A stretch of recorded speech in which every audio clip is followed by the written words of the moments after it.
Hello everyone. I'm Dr. Anikah, one of the mentors at Study Medic. Mm, we have with us Dr. Ayman, Usma, and Dr. Kausar. How are you girls? Ayman, how are you? Usma, you can unmute yourself.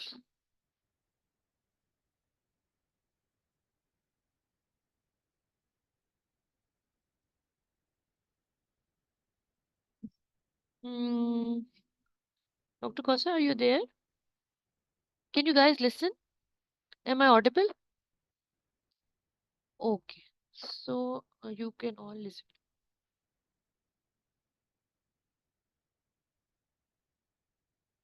Okay, so let's start our session. This is session number 3 of the paid group. We'll be discussing the antenatal care and the medical disorders. It's an important session regarding the fact that there are a number of MCQs, about 50% of your MCQs, or maybe 60%, they come from the medical disorders. And a broad spectrum of medical disorders we'll be covering today. You have all gone through these medical disorders in your previous week, and this is a sort of revision of all the topics that you have studied so far in the previous week. We'll be rapidly going through the topics, and you can ask me if you are not clear on any point.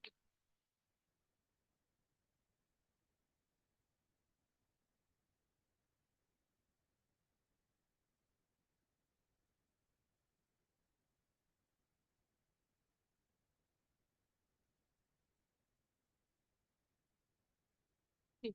The session agenda or the topics that we'll be discussing today are the epilepsy. Uh, we are covering the CNS, the respiratory system, then the blood, which includes anemia. We'll be discussing hypertension, then infections, Zika virus and COVID-19 virus, and malaria and cystic fibrosis. Okay, so epilepsy, stroke, multiple sclerosis, asthma, cystic fibrosis, pancreatitis. The important these inflammatory bowel disease, pancreatitis, cystic fibrosis, they are a relatively top. These are among the topics from which you can get relatively fewer MCQs, but we'll be discussing all the related MCQs and all the important signs and symptoms and the management which are related to these topics. Since we do not have much time, or we do overlook these topics a little bit. Then obstetric cholestasis will be discussed in detail along with malaria, because you can get a number of MCQs regarding the severity of malaria, the management, the drug regime, then the hypertension, COVID-19, Zika virus, the inherited bleeding disorders, the hemophilias, then the sickle cell anemia, the iron deficiency anemia. This will be discussing today in our session. The first topic to start with is the epilepsy in pregnancy. What is the incidence of epilepsy in pregnancy? The incidence of epilepsy in pregnancy is 1 in 200, or you can say the incidence is 0.15 to 10%. Okay, although you get a little MCQs on the incidences of diseases or the medical disorders in pregnancy, but this is one of those incidences which might be asked in your exam.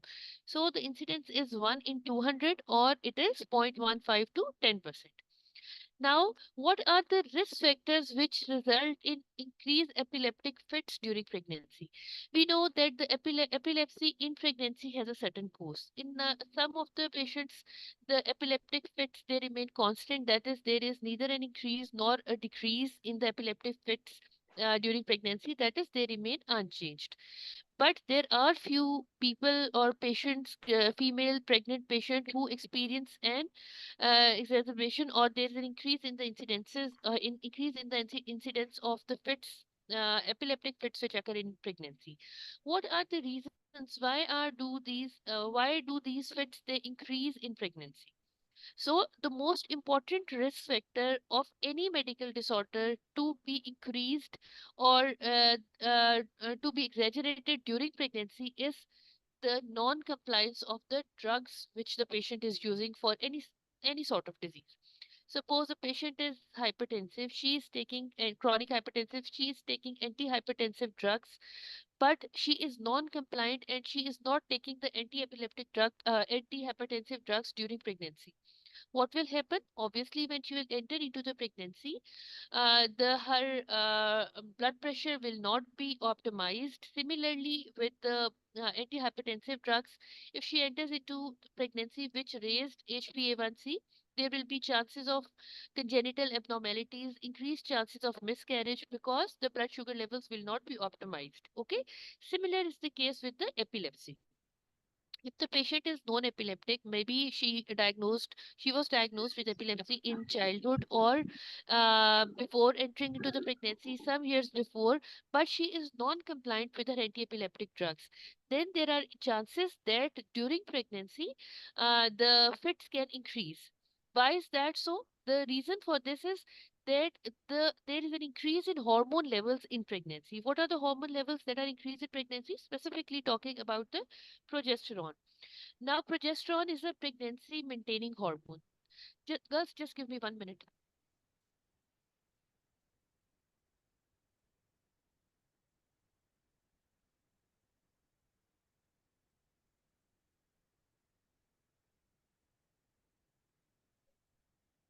Okay. So, the progesterone is a pregnancy maintaining hormone. And what is the effect of progesterone? Progesterone, it basically significantly reduces lamotrigine levels during pregnancy. And as a result, the patient is at increased risk of seizures. So, these increase in the hormone levels in pregnancy, they basically alter the anti-epileptic drugs which the patient is taking. So, it is very important for the patient, epileptic patient, when she enters into the pregnancy, to get her to have an MDT approach, to get her anti-epileptic drugs checked by the physician, because as a result of increase in progesterone and other hormone levels in pregnancy, there might be a decrease in the concentration of these anti-epileptic drugs, which previously were thought to be adequate to control epilepsy. Similarly, there are some triggering factors which can increase the incidence of these fits. What are these provocative or triggering factors? They include stress, pain, trauma. There may be sleep deprivation. These are some of the factors which will, as pregnancy is a state in which a patient or pregnant, it's not a patient, but the pregnant woman, she is a little bit conscious. She is full of stress, anxiety. She is going through physical changes. So, as a result of these changes, if she is in pain, she is dehydrated, there are chances that these triggering factors can result in increase in the epileptic fits during pregnancy. So she has to be very careful to keep a compliance of her anti-epileptic drug along with the adequate potency of these drugs. Guys, am I audible? Yes, ma'am. Okay. Okay, now what is the frequency of the seizures in pregnancy? In 50% of the cases, if the woman is taking her drugs adequately, she is not missing any of her drugs, there will be no problem. In 37% of the cases, due to the factors which we discussed, there will be an increase in the incidence of seizures frequency during pregnancy. And in 13% of the women, there will be decrease in the epileptic fits. There will be decrease in the incidence of the epileptic fits during pregnancy. Now, what is important? The important thing is that when the woman enters into the pregnancy, there should be less number of seizures in the previous months. Suppose she conceived or her pregnancy was confirmed in September, and she had epileptic fits in August, July. Then there will be increased chances that there would be worsening of epilepsy during pregnancy. So the last 9 months are very important. Lesser is the number of fits in the preceding months, lesser would be the chances that epilepsy will worsen during pregnancy. Now, your another MCQ is, what is the risk to the offspring? If one parent is affected, this risk is 4%. If both the parents get affected, then the incidence of epilepsy is 15%. And if one sibling, along with either mother or a father, that is one parent is affected, then this incidence is 10%. So with one 4%, with both 15%, and with one parent and one sibling, it goes to 10%. And this is your MCQ as well. Then, what are the drugs which the patient takes? What are the anti-epileptic drugs which the patient takes during pregnancy, and what are their effects? What are the effects of these anti-epileptic drugs on the fetus and the newborn? The drugs with the safest drug which the patient can use during pregnancy is the carbamazepine. Okay. Now, carbamazepine, although it is safest, but it has certain side effects. What are those side effects? 1% chance of spina bifida, facial cleft, lip and palate, they are very common with the anti-epileptic drugs. Similarly, the anti-epileptic drug, most of them, they cause deficiency of vitamin K. Therefore, we measure the PIFCA levels and we advise the woman to take vitamin K tablet daily from 36 weeks onwards. Apart from that, carbamazepine also causes hypoplasia of the nails and the distal phalanges, and there will be developmental delays. There will be small for gestational age baby or intrauterine growth restriction. So we have to monitor the growth of the baby. And after the delivery, there may be developmental delays as well. Now, the next drug is the valproic acid.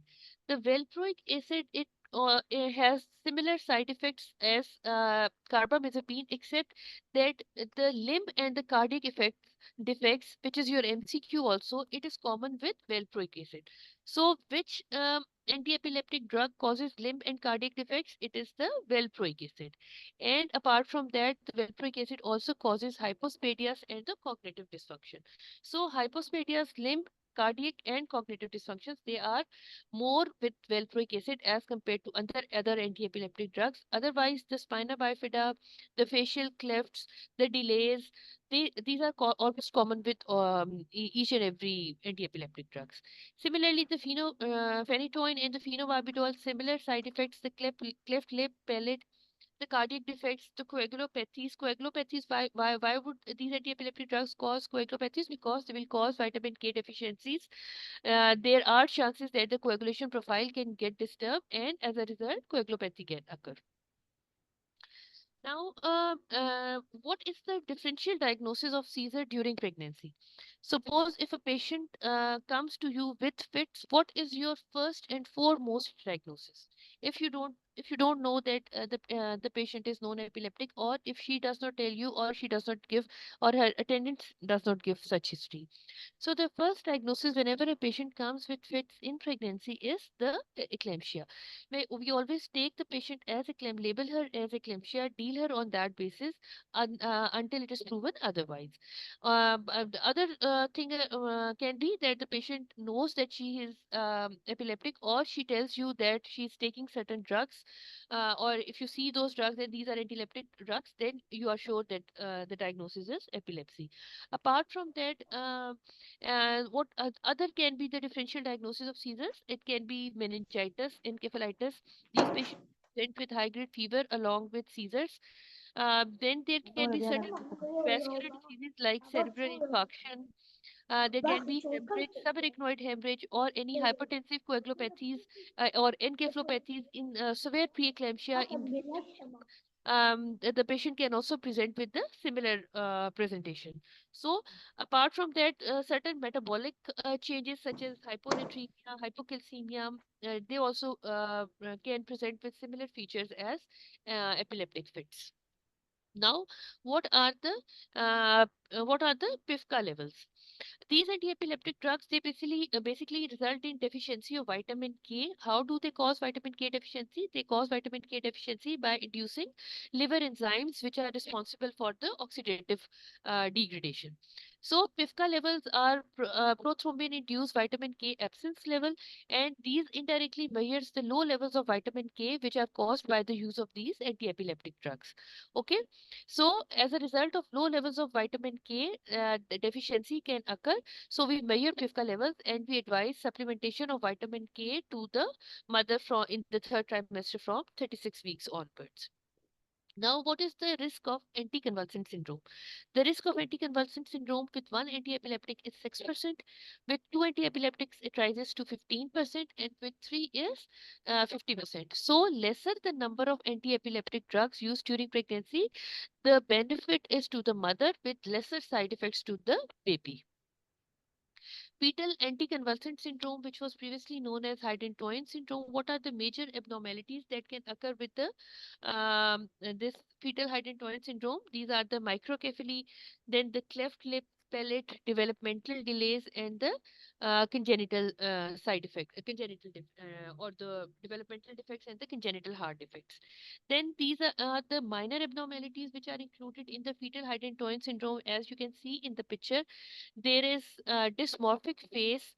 The nasal bridge of the baby is flattened. The epicanthic folds are shown. Then the ears, they are low set. The phalanges are not shown. There would be hyperplasia of the phalanges and the hypoplastic nails. So you have to remember these abnormalities or the dysmorphic face slightly similar to that of the Down syndrome, in which certain features are shared by both of them. Now, how do you manage these women? These women, they require MDT approach. Any woman who enters into the pregnancy with a medical disorder requires multidisciplinary team approach, because you have to keep the physician, you have to keep a liaison with the physician, with the anesthetist, with the pediatrician. So a multidisciplinary team approach is required. You have, before she enters into the pregnancy, ideally, or if she has entered into the pregnancy and has come to you with for the booking, you have to optimize the anti-epileptic drug therapy. Best is single drug, or if the fits are not controlled, obviously then you have to add the second and the third drug also.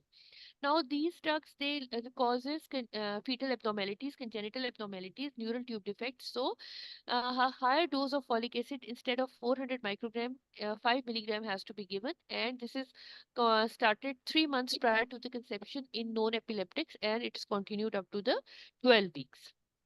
And when she comes to you for the booking, apart from the basic investigation, the baseline investigation which you do, you check for the compliance. You ask her to get her drugs reviewed by the physician, and you counsel her to take higher dose of folic acid in order to prevent the neural tube defects. Then these women, you check the anti-epileptic drug levels. Serum alpha-fetoprotein levels can be measured in order to check for the neural tube defects. Although we do not order them routinely in our patients, but you should know that for the measurement of neural tube defects, maternal serum alpha-fetoprotein levels can be checked on for the suspicion of neural tube defects. If a woman is taking, suppose, three anti-epileptic, and you have some doubt that neural tube defects can occur, then what you can order for the blood in the blood investigation, you can check her and alpha-fetoprotein levels. Apart from that, the anomaly scan will be done routinely at 18 to 21 weeks, and if on the anomaly scan certain abnormalities are observed, then you may have to go for the fetal echo or the cardiac scan also. Since there are chances of coagulopathy because of reduced vitamin K levels caused by these anti-epileptic drugs, vitamin K is given from 36 weeks onwards, and at the time of delivery, we have to remain vigilant for the postpartum hemorrhage. Serial growth scans are done in order to keep an eye on IUGR. Fortnightly scans are done to check the fetal growth biometry, and this I told you that if the woman presents later and you do not know that the fits are epileptic fits, then you treat her on the basis of eclampsia. What is the risk of tonic-clonic seizures in labor and delivery and postnatal time? It is 1 to 2% in all these three cases. In the labor, at the time of delivery, also in the postnatal time period. Now, what is the timing of delivery and what is the mode of delivery? The timing of the mode of delivery does not changes from normal vaginal to section. That is, for normal vaginal delivery is the mode of delivery. But if the patient has status epilepticus and the fits are not controlled despite the adequate treatment, then section might have to be done, or a section may also be indicated if there are any obstetrical indications. Okay. Otherwise, spontaneous vaginal delivery and operative vaginal delivery can also be done. Then, if the seizures they occur acutely during labor, then what is the drug of choice? The drug of choice is lorazepam. 2 milligram bolus is given, and this drug can be repeated after 5 minutes if the fits they are not controlled. This I told you that the incidence is 1 to 2% similar, and the drug toxicity can occur as a result of these anti-epileptic drugs. So after delivery, we resume the anti-epileptic drugs levels, anti-epileptic drug potency, which was previously being used in order to avoid the toxicity. And these women can undergo postpartum depression, so we have to be vigilant, and we have to check the neonate also, because these drugs they cause withdrawal symptoms, so we have to check the neonate for the withdrawal symptoms also. Now, what are the reliable methods of contraception? The reliable methods of contraception, they include copper IUCD, DMPA, and Mirena. Depo, Mirena, and IUCD, because these are not affected by the enzyme-inducing effect of anti-epileptic drugs. Whereas other contraceptive methods such as implanon, implants, rings, patches, or combined oral contraceptive pills or progesterone only pills, they are affected by the enzyme inducing effect of antiepileptic. So these are not the recommended or the best methods for contraception. So this was about the epilepsy. Now coming to the coming to the second topic. The second topic is the cystic fibrosis. What is cystic fibrosis? Cystic fibrosis is basically, girls, are you with me?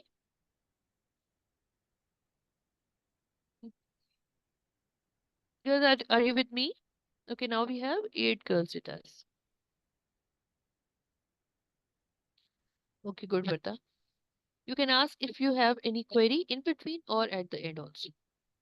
Now, what is cystic fibrosis? Cystic fibrosis is basically a genetic condition.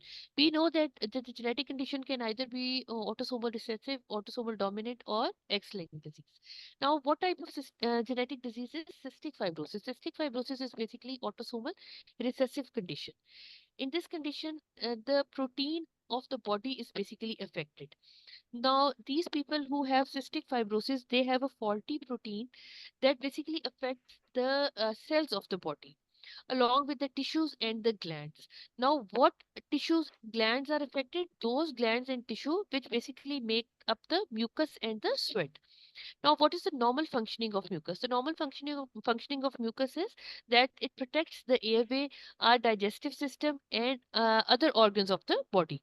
Now, in cystic fibrosis, there is basically mutation in a gene. What is the name of that gene? The name of that gene is CFTR, which is known as cystic fibrosis transmembrane conductance regulator gene. Okay, CFTR gene.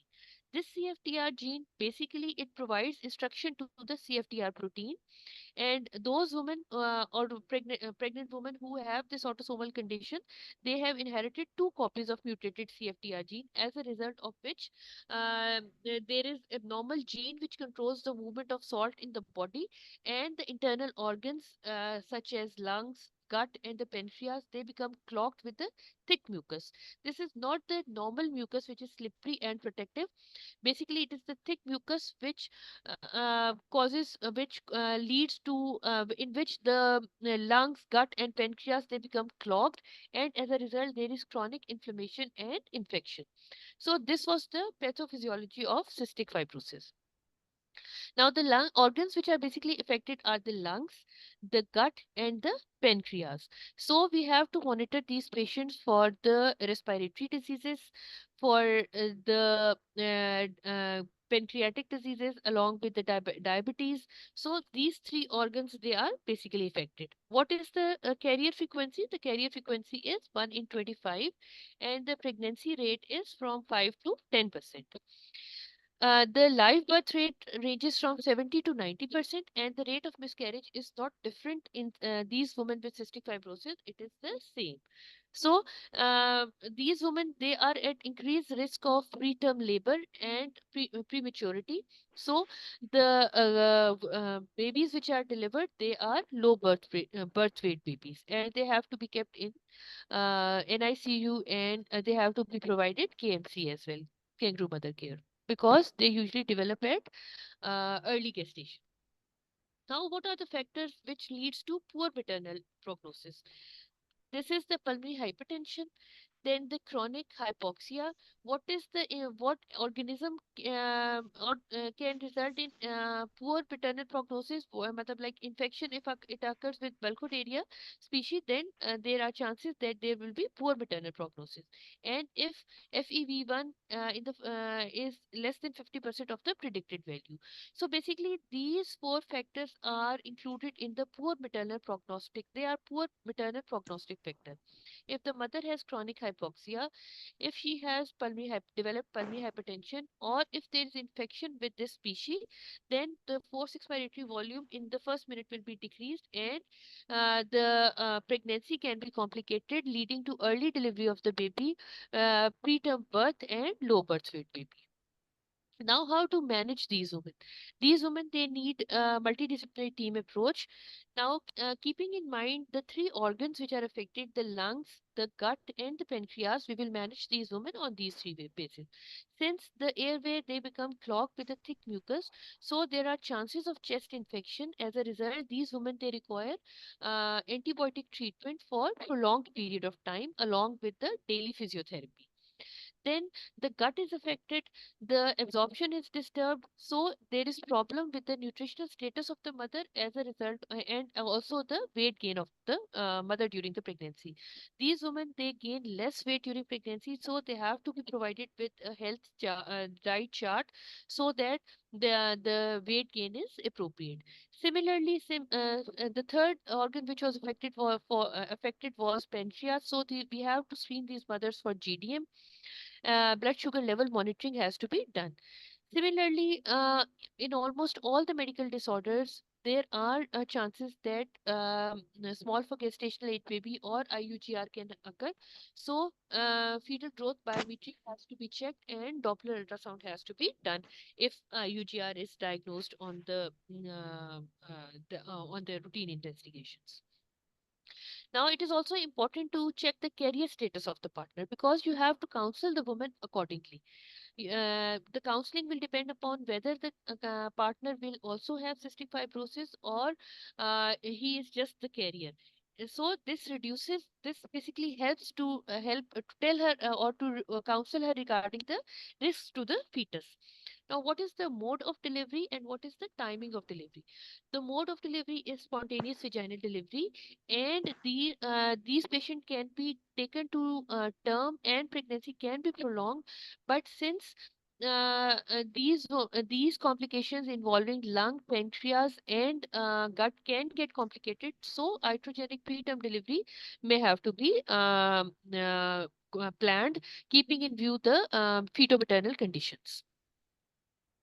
So this was about the cystic fibrosis. This is enough, as I have told you about cystic fibrosis, because you cannot get, I think, any MCQ apart from these which we discussed here. Now, COVID-19.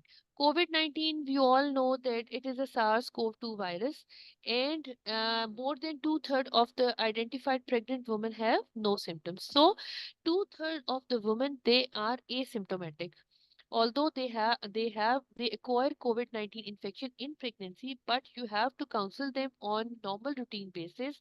You have to order the investigation as we do in the normal woman, along with the anomaly scan and the rest of the basic investigation, because if they do not develop the severe signs and symptoms, then they can be managed, and the pregnancy can be taken close to the term and prolonged, and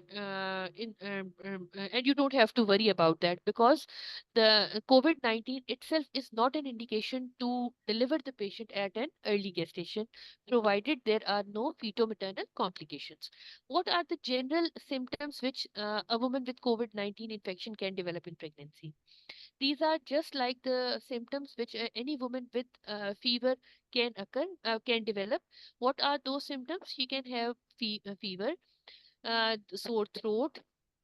Then there might be cough, shortness of breath may occur if the patient has fever or if she is anemic along with these infections.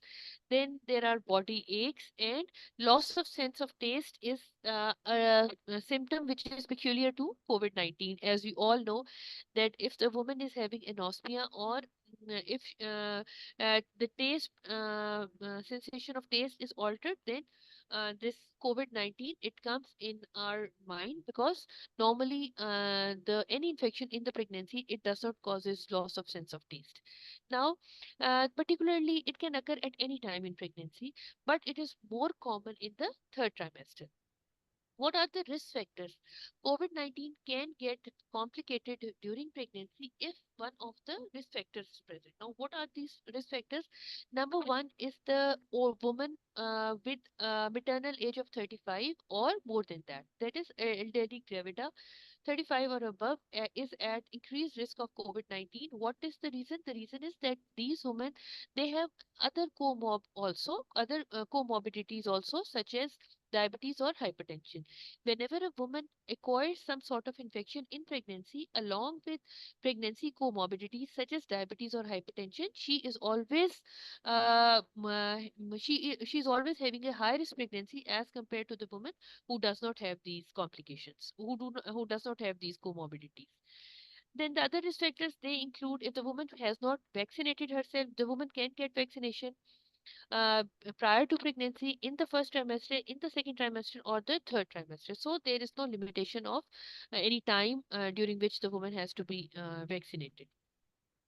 Then Asian women, they are more prone to this infection. BMI more than 25 years of age. Similarly, the healthcare workers, the paramedics, the doctors, they are more prone to this infection, because the viral load in among our the doctors, the paramedics, that is, they are increased. So there are chances that if a doctor is pregnant also, she can get COVID-19 acquire, and the COVID-19, depending upon the viral load, can get complicated as well.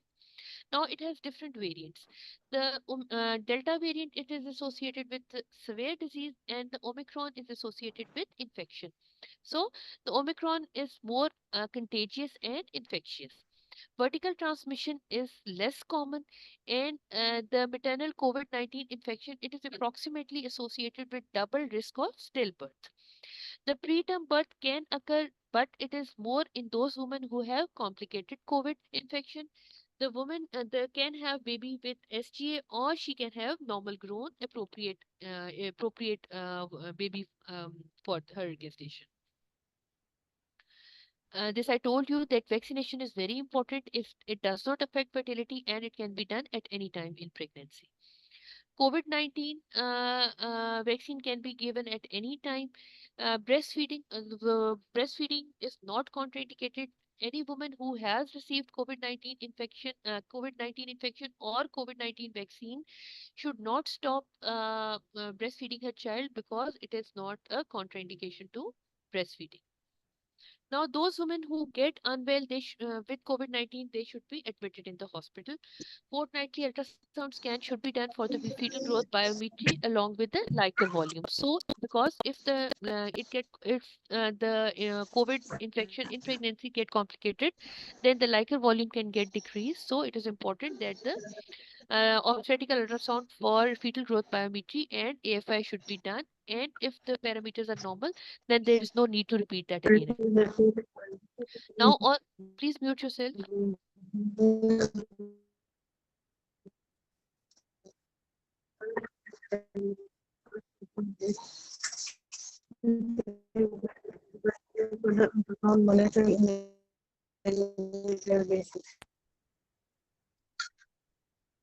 Please mute yourself.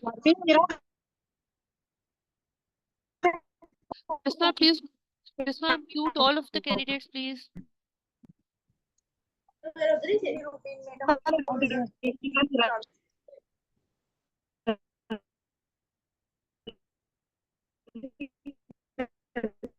Who is this Samsung SM? Please mute yourself. It's causing problem. Okay, now those women who are admitted in the hospital with COVID-19.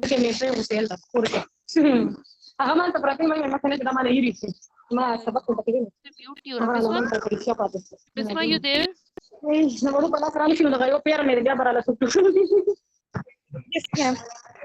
Bisma, please इसको mute कर दो. Thank you.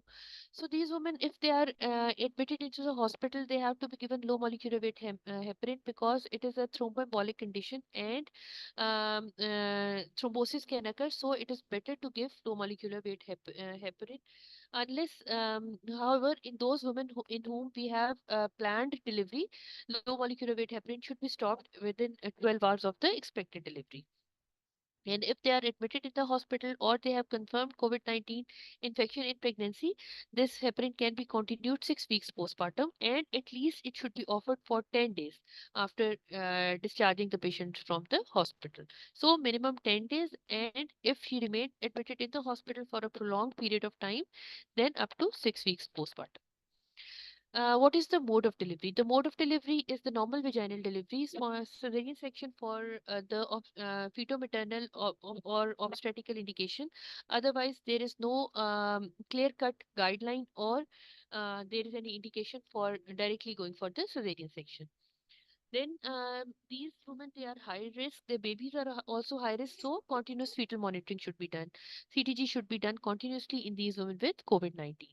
Now, what are the signs of deterioration? The signs of deterioration, they include if the woman requires oxygen during her labor and delivery, if she has tachypnea, shortness of breath, and the breathing rate is more than 25 breaths per minute, or there is oliguria, the multi-organ involvement, RFTs are disturbed, or there is a decreased urine output, or she is in altered state of consciousness, then these are the signs of deterioration, and you have to keep them in your mind while dealing with your woman with this COVID-19.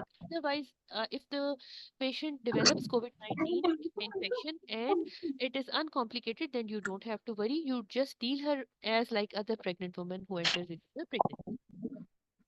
Now, the next topic is the Zika virus. This is a relatively less asked topic in the exams. You just have to keep 2 or 3 points in your mind. First is that the female mosquito Aedes aegypti, it causes Zika virus infection in pregnancy. What is the incubation period? The incubation period is 3 to 12 days. And what are the routes of transmission? The routes of transmission, they include vaginal, anal, and oral sex. And the blood transfusion can also result in transmission of Zika virus. So the blood has to be properly grouped, cross-matched, and checked for these viral infections. ये कौन अपने आप को unmute कर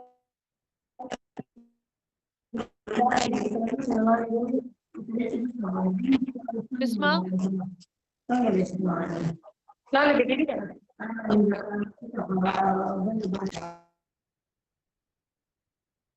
Thank you. Okay, then the next thing is that as similar to the COVID-19, this Zika virus is also the women, they usually remain asymptomatic. They have minimal symptoms during pregnancy. Now, what can be the signs and symptoms? The signs and symptoms can include fever. There may be a rash which has itching or pruritus. Then there will be body aches, joint pains. There will be headache, lower back pain, or retroorbital pain. These are all more or less the same symptoms as we talked about the COVID-19 infection, apart from the rash. But there are certain people of the certain patient with the COVID-19 infection which may also present with the rash, or they can develop rash in the later period. So the symptoms of viral infection are more or less the same. Now, what are the fetal abnormalities? The fetal abnormalities, they include SGA, IUGR, the microcephaly, the liquor volume can be decreased, then the ventriculomegaly, the periventricular cyst, and the cerebellar atrophy. These fetal abnormalities are a little bit different. So you have to remember these fetal abnormalities because these abnormalities they do not occur with the COVID-19. Now, the vaccination is not available for the Zika virus infection. We do PCR for the diagnosis of Zika virus infection. And what do we advise the women? We advise them to use loose fitted clothes, and the woman should cover them as much as possible so that the naked or the bare area is less, so that the mosquito has less area of the skin to bite. That is, the woman should cover herself as much as possible. Then the repellents or the insecticides should be used as similar to the malaria, and the mosquito nets can also be used. Now, the two things which are common to Zika virus infection and malaria are that if there is any current outbreak of Zika virus or malaria infection at any certain place, then it is recommended that the pregnant woman should avoid going to those areas.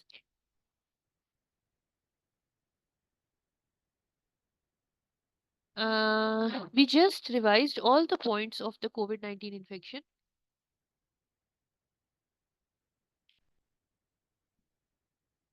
Okay, we'll revise that at the end. We'll once again go through the COVID-19 points. Don't worry.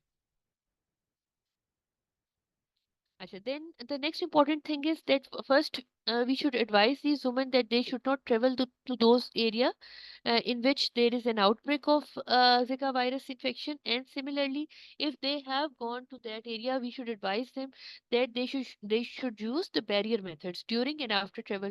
In order, why should they do that? In order to reduce the risk of developing fetus from being exposed to the Zika virus infection. The diagnosis of the Zika virus infection should be considered in individuals who experience symptoms which are suggestive of acute Zika virus infection within 2 weeks of the leaving any area. What does that mean? This means that if the patient has gone to, if a pregnant woman has gone to any area where the Zika virus outbreak was there, and she has developed infection or similar symptoms after 2 weeks or within 2 weeks of leaving that area, then this differential diagnosis should be kept in mind. That is, she might be having infection, Zika virus infection. Specific antiviral treatment is not available. Symptomatic treatment should be given depending upon the relief of pain, fever, the hydration should be maintained, intake output should be maintained, and if the patient develops severe symptoms, then she should seek medical advice immediately. Otherwise, the symptomatic treatment can be given to her, including pain management, fever management, and maintaining intake output, and advising her to take or drink adequate fluids.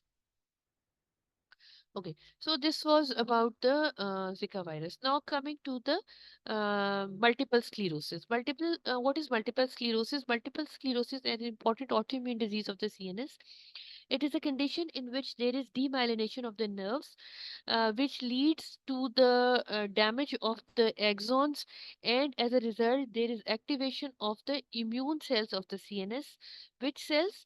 These are the astrocytes and the microglia, as a result of which there will be inflammation and there will be infiltration of the lymphocytes and the macrophages. So basically the story starts from the demyelination of the axons, which results in activation of the immune cells of the CNS, resulting in inflammation and infiltration of lymphocytes and macrophages. Now, what will be the manifestation? The signs and symptoms may be there would be numbness, there may be weakness, then there would be lack of coordination along with tremors, there may be spasticity, and there may be voiding dysfunctions. So, these are basically the signs and symptoms of the multiple sclerosis and the pathophysiology. The risk of offspring developing the multiple sclerosis, if one a parent is affected, is 4%, and if both are affected, it is 30%. So, viral infection is thought to be important risk factor or is included in the etiology. Pregnancy does not affect the course of multiple sclerosis. What do you mean by this? This means that it is an autoimmune disease, and those conditions which are autoimmune in origin, the pregnancy it usually plays a protective role because the immunity is decreased. So there are decreased chances of exacerbation of these autoimmune diseases during pregnancy. However, they can be exaggerated, or the symptoms can increase during preperium or after the delivery. Now, the immunomodulator therapy has not been shown to be harmful to the fetus, and continuation of this therapy throughout the pregnancy can be considered on the basis if the symptoms are controlled. Then the patient has voiding dysfunction, urinary urgency, and tricyclic antidepressants can be given to control these urinary symptoms. Then the spasticity and the pain can occur, which can be controlled with anti-convulsant drugs. The mode of delivery is normal vaginal delivery, as operative vaginal delivery and induction of labor can be done. And similar to other conditions which we discussed, the C-section is reserved for obstetrical indications only.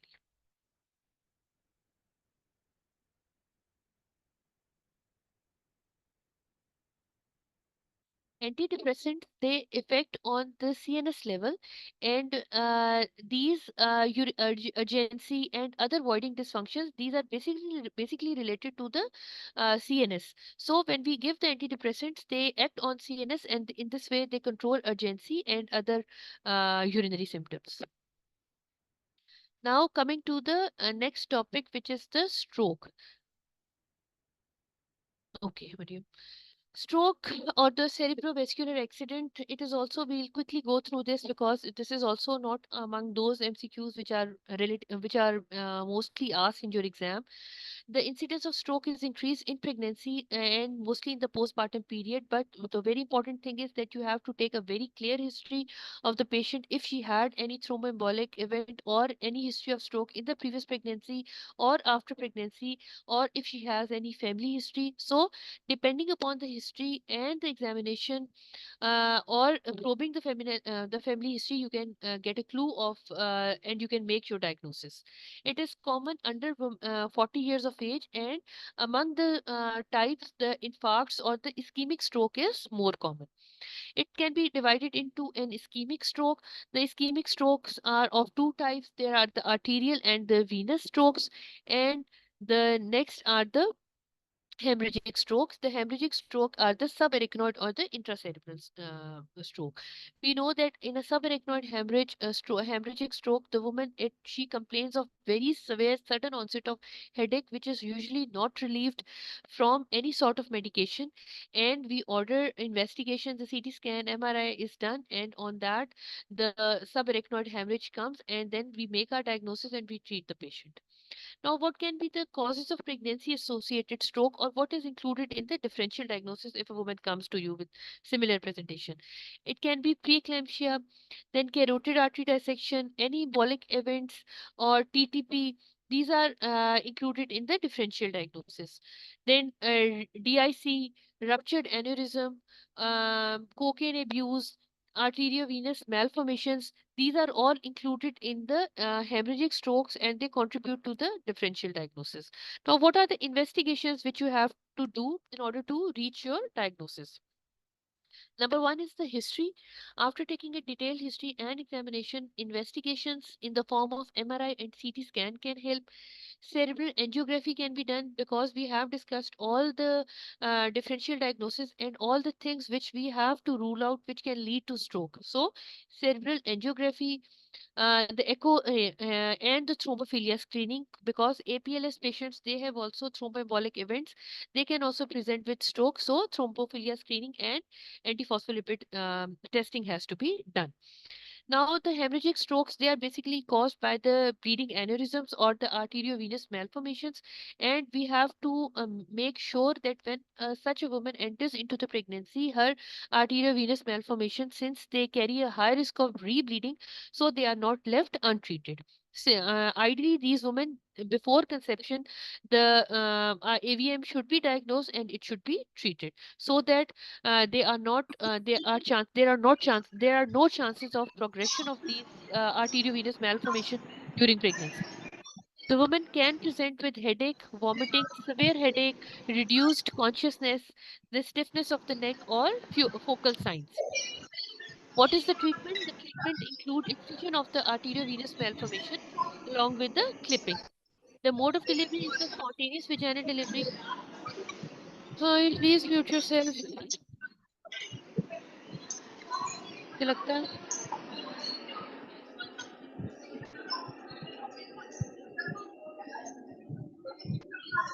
Amna, please mute yourself. फिर मुझसे mute होता भी नहीं है. अच्छा.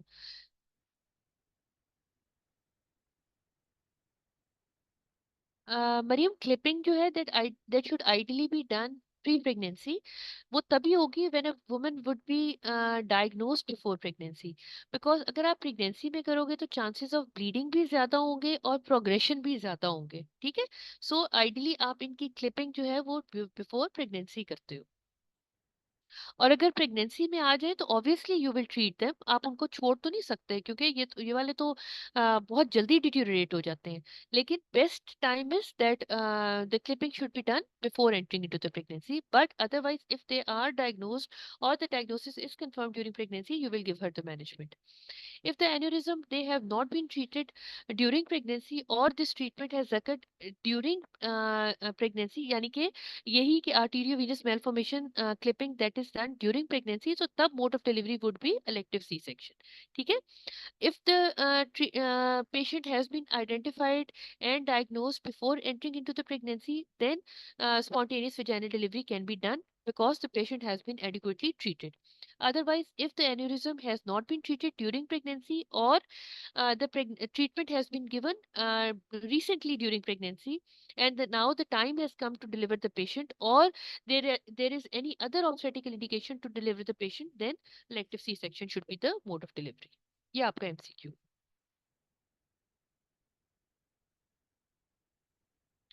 Okay, so now coming to the malaria. Malaria, you all know it is caused by female Anopheles mosquito. वो क्या करती है? It results in infection of the red blood cells, hemolysis होता है, life span जो है वो decrease होता है. What can be the complications? The complications can be miscarriage, there will be preterm birth, there may be preterm labor, low birth weight baby. These are the complications which can result in the mother and the baby as a result of complicated malaria in pregnancy. So the pregnant women who consider their risk or travel to the malaria endemic countries, what should be their advice? They should be advised that if the travel is avoidable, then they should postpone their trip. ठीक है, यही बात हमने जिका virus में भी की थी. Now, what can be the signs and symptoms? The signs and symptoms can be fever with rigors and chills. There may be headache. There may be body aches. There may be sweating. There may be hypoglycemia. There may be anemia. Pallor होगा, pale looking patient होगा, pallor positive होगा, splenomegaly हो सकती है. Lab investigations में there may be anemia, thrombocytopenia. ठीक है. Then if it gets complicated, there may be hypoglycemia, there may be decreased urine output. So ये depend करता है whether the woman is having uncomplicated malaria or she is having complicated malaria. We will discuss that about the complicated and complicated malaria in the next slide. Now, we advise these women who have these fever or flu-like symptoms that while traveling or upon returning home up to 1 year or more. ठीक है, इसमें आपने 1 year अपने mind में रखना है. जिका virus में it was 2 weeks and in this case it is 1 year. What is the prevention? The prevention is that you have to aware the woman, you have to give her the important awareness points, you have to prevent the in bite prevention, then you have to give her the chemo prophylaxis in the form of drug treatment, and you have to diagnose her. Now, what would be the preventive treatment? What would be the preventive? How can the prevention be done? That can be done by telling the woman to wear full, loose fitted clothes. She should cover herself as much as possible. Insecticides, repellents, and mosquito nets can be given. Then you will advise her on the chemoprophylaxis. And chemoprophylaxis is advised on the basis of level of chloroquine resistant Plasmodium falciparum and Plasmodium vivax malaria. Okay. Now, what is the drug of choice if there is chloroquine resist if the patient is in chloroquine resistant area? In case of chloroquine resistance, mefloquine is the drug of choice. ये आपके MCQs आते भी ऐसे ही हैं. In case of chloroquine resistance, you advise which drug? You advise mefloquine. The dose of the drug is 5 milligram per kg and it is given once a week, and this is the drug of choice. Now, what is uncomplicated malaria and what is complicated? Uncomplicated malaria is a malaria in which there is less than 2% of the parasitized red blood cells in a woman with no severe signs and symptoms or complicating features. ठीक है, आपने less than 2% याद रखना है. In complicated malaria, it is more than 2%, and in uncomplicated, it is less than 2%.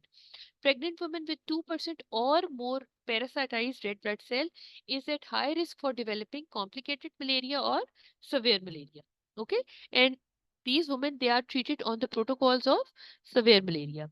These are the signs and symptoms which we discussed and the lab investigations. If the malaria is complicated, the woman may have impaired consciousness, shortness of breath, tachypnea. She may develop pulmonary edema or convulsions. There may be abnormal bleeding from different sides. DIC can occur. There may be hemoglobin urea, or the patient can also develop jaundice. So these are the clinical manifestations which occur in case of complicated malaria or severe malaria. And what would be the lab investigations? The complete blood count will be showing severe anemia. The hemoglobin level will be less than 8. There will be decreased platelet count. The blood sugar levels will show hypoglycemia. Then the RFTs will be disturbed. The urine output will be decreased. There will be hyperparasitemia, that is complicated malaria with more than 2% of the parasitized red blood cells. Since meningitis and encephalitis, women or patient can present with similar pictures. So lumbar puncture has to be done in order to the rule out or reach the diagnosis. These are the signs and symptoms which we have discussed. Now, how do you make the diagnosis? The diagnosis is made with thick and thin blood films for parasites. Treat malaria in pregnancy is always an emergency. Okay, after taking a proper history, doing the investigations, you have to admit the patient if she has a complicated malaria or uncomplicated malaria, also if the woman is symptomatic. What is the drug of choice for severe falciparum malaria? IV artesunate or artesunate is the drug of choice for severe malaria, and IV quinine is given if artesunate is not available. So, two MCQs here.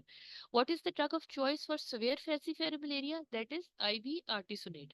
If artesunate is not available or it is not given in your MCQs, in your MCQ options, then what is the drug of choice? Then it is IV quinine. Now, quinine and clindamycin are given to treat uncomplicated Plasmodium falciparum vivax. Plasmodium falciparum and vivax uncomplicated. So, what is the drug of choice for uncomplicated? It is quinine and clindamycin. And for vivax, ovale, and malaria, we use chloroquine. Primaquine has side effects, so it is not given in pregnancy. The treatment is symptomatic. For the fever, we give antipyretics, and since the patient is anemic, so her hemoglobin level has to be optimized.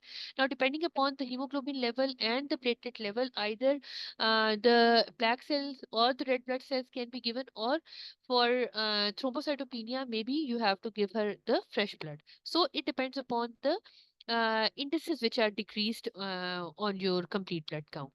Since hypoglycemia can occur, so blood sugar levels are monitored and blood sugar levels are done, and patient is checked for decreased blood sugar levels. Now, in case of severe complicated malaria, CVP line is passed and the CVP pressure should be less than 10 centimeter of water.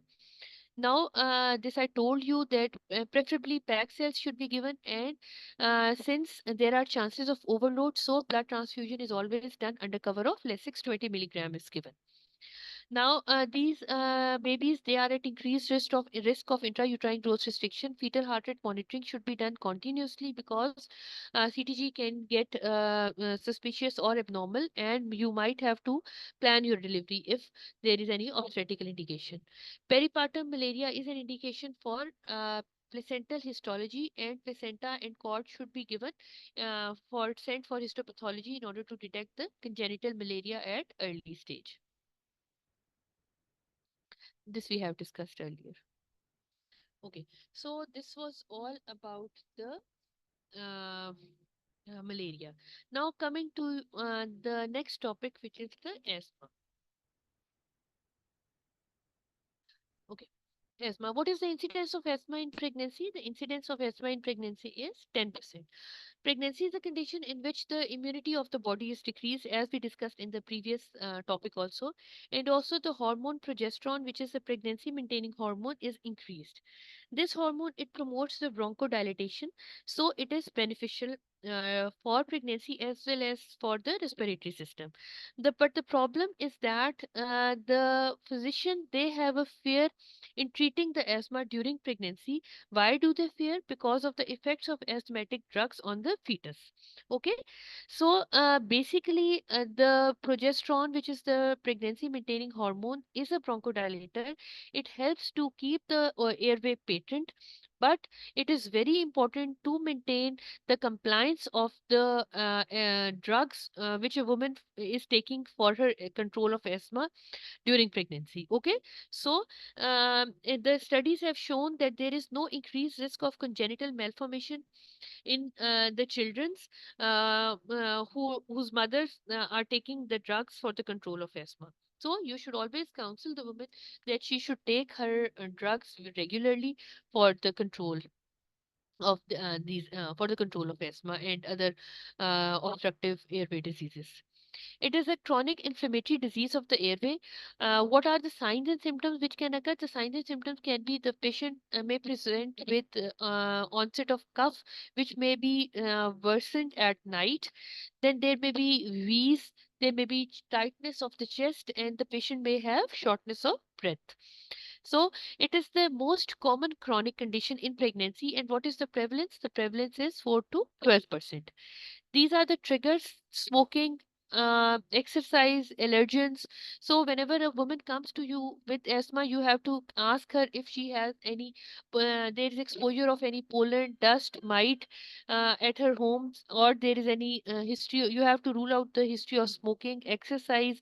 Then make sure that she is not taking drugs, as aspirin and beta blockers. They can trigger or they can exacerbate the symptoms of asthma. Similarly, medical conditions such as gastric reflux, rhinitis, they can also prove to be a trigger for asthma. Now, we discussed that progesterone is a bronchodilator. It improves the airway responsiveness.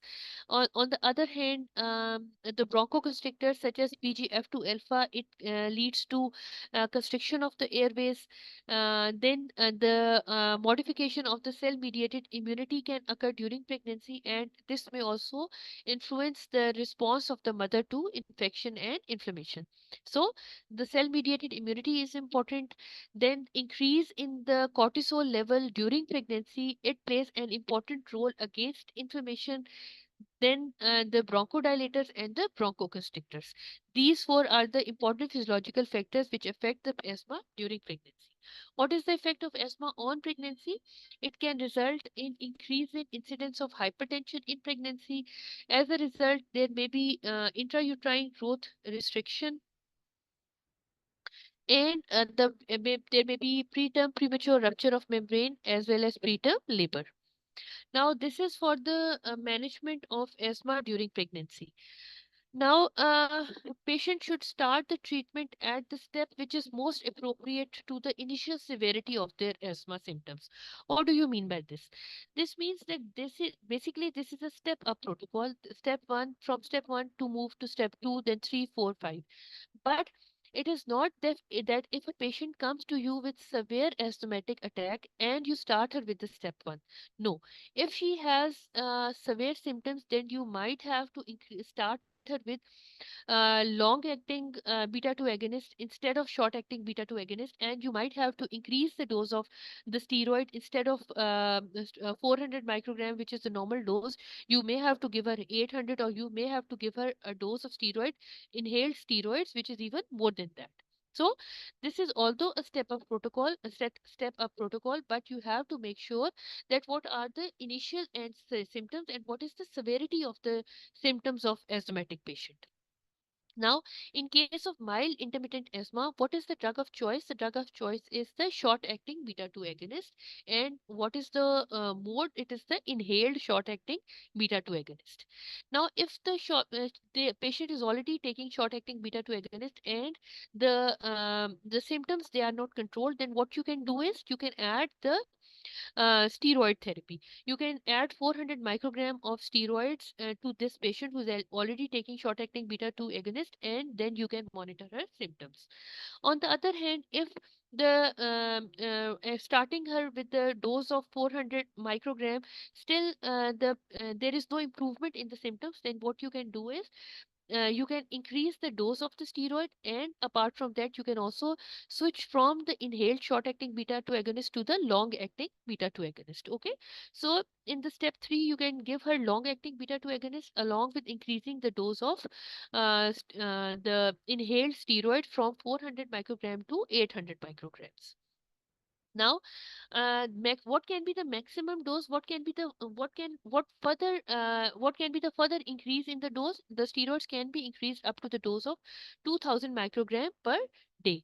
So these are the stepwise increase or the increment in the doses of the different drugs which a woman is taking for control of her asthma. If there is persistent poor control, then other drugs in the form of leukotriene receptor antagonist or the theophylline, they can also be added to such patient. So this is basically the step up protocol, and different drugs which can be added from step 1 to step 5, from mild intermittent asthma to persistent poor control. Okay, now what is the labor? How do you monitor a woman during labor and delivery? Spontaneous vaginal delivery should be done along with induction of labor and LSCS or lower segment cesarean section only for the obstetrical indication. Now, what is the drug? What is the choice of anesthesia? Regional anesthesia is preferable. Why? Because spinal anesthesia has less side effect in a woman who is already having chronic obstructive airway disease. So instead of giving the general anesthesia, it is better to give the spinal anesthesia. Now, women who are taking prednisolone, they should be monitored during blood sugar during her antenatal period for the glucose intolerance. Blood sugar levels should be done, because a woman who is taking steroids, hyperglycemia can occur in these. And at the onset of labor, these women should be given 100 milligram hydrocortisone. This is also your MCQ. PGF2 alpha, it causes bronchospasm, so it should be avoided for the control of PPH. Syntocinon, misoprostol, they can be routinely given. Okay, so this was about the asthma. Now we are left with anemia, inherited bleeding disorders, hypertension, and obstetric cholestasis, which are relatively, I think, easy topics. Now, first, coming to the anemia. What is anemia? Anemia, थोड़ा interactive कर ले? What do you girls say? Girls, can we spend time in an interactive way on this topic? क्या कहते हो? जल्दी जल्दी tell me. या इसी तरह? अच्छा चलो ठीक है. चलो Maryam, tell me, unmute yourself and tell me what is the definition of anemia. And what is the definition according to WHO? At what concentration you say that the patient is having anemia? What are the different levels of hemoglobin in the first trimester, second trimester, third trimester, and in the postpartum? नहीं अपना वो unmute you can unmute yourself because ये इसमें फिर इस तरह लिखते हुए बहुत टाइम लगेगा. ठीक है. WHO says hemoglobin less than 11 at any time. What others say? Anybody can unmute and comment on this. जल्दी जल्दी, it is just a sort of discussion, इसमें कोई ऐसी बात नहीं है, फिर हम इसके बाद रिपीट भी करते हैं। लिखने में बच्चों बहुत टाइम लग जाएगा। अच्छा, एमन तो अपनी ड्यूटी पे है। अच्छा, फिर मैं ही बताती जाऊँ। अच्छा चलो, anaemia is basically a condition in which the oxygen carrying According to the capacity of the anemia is defined as HB of less than 11 in the first trimester, HB of less than 10.5 in the second and third trimester. Okay, so anemia is a condition in which the oxygen carrying capacity of the red blood cells is insufficient to meet the needs of the body. इसका क्या मतलब है? इसका मतलब है कि oxygen carrying capacity of red blood sales he decrease हो जाती है।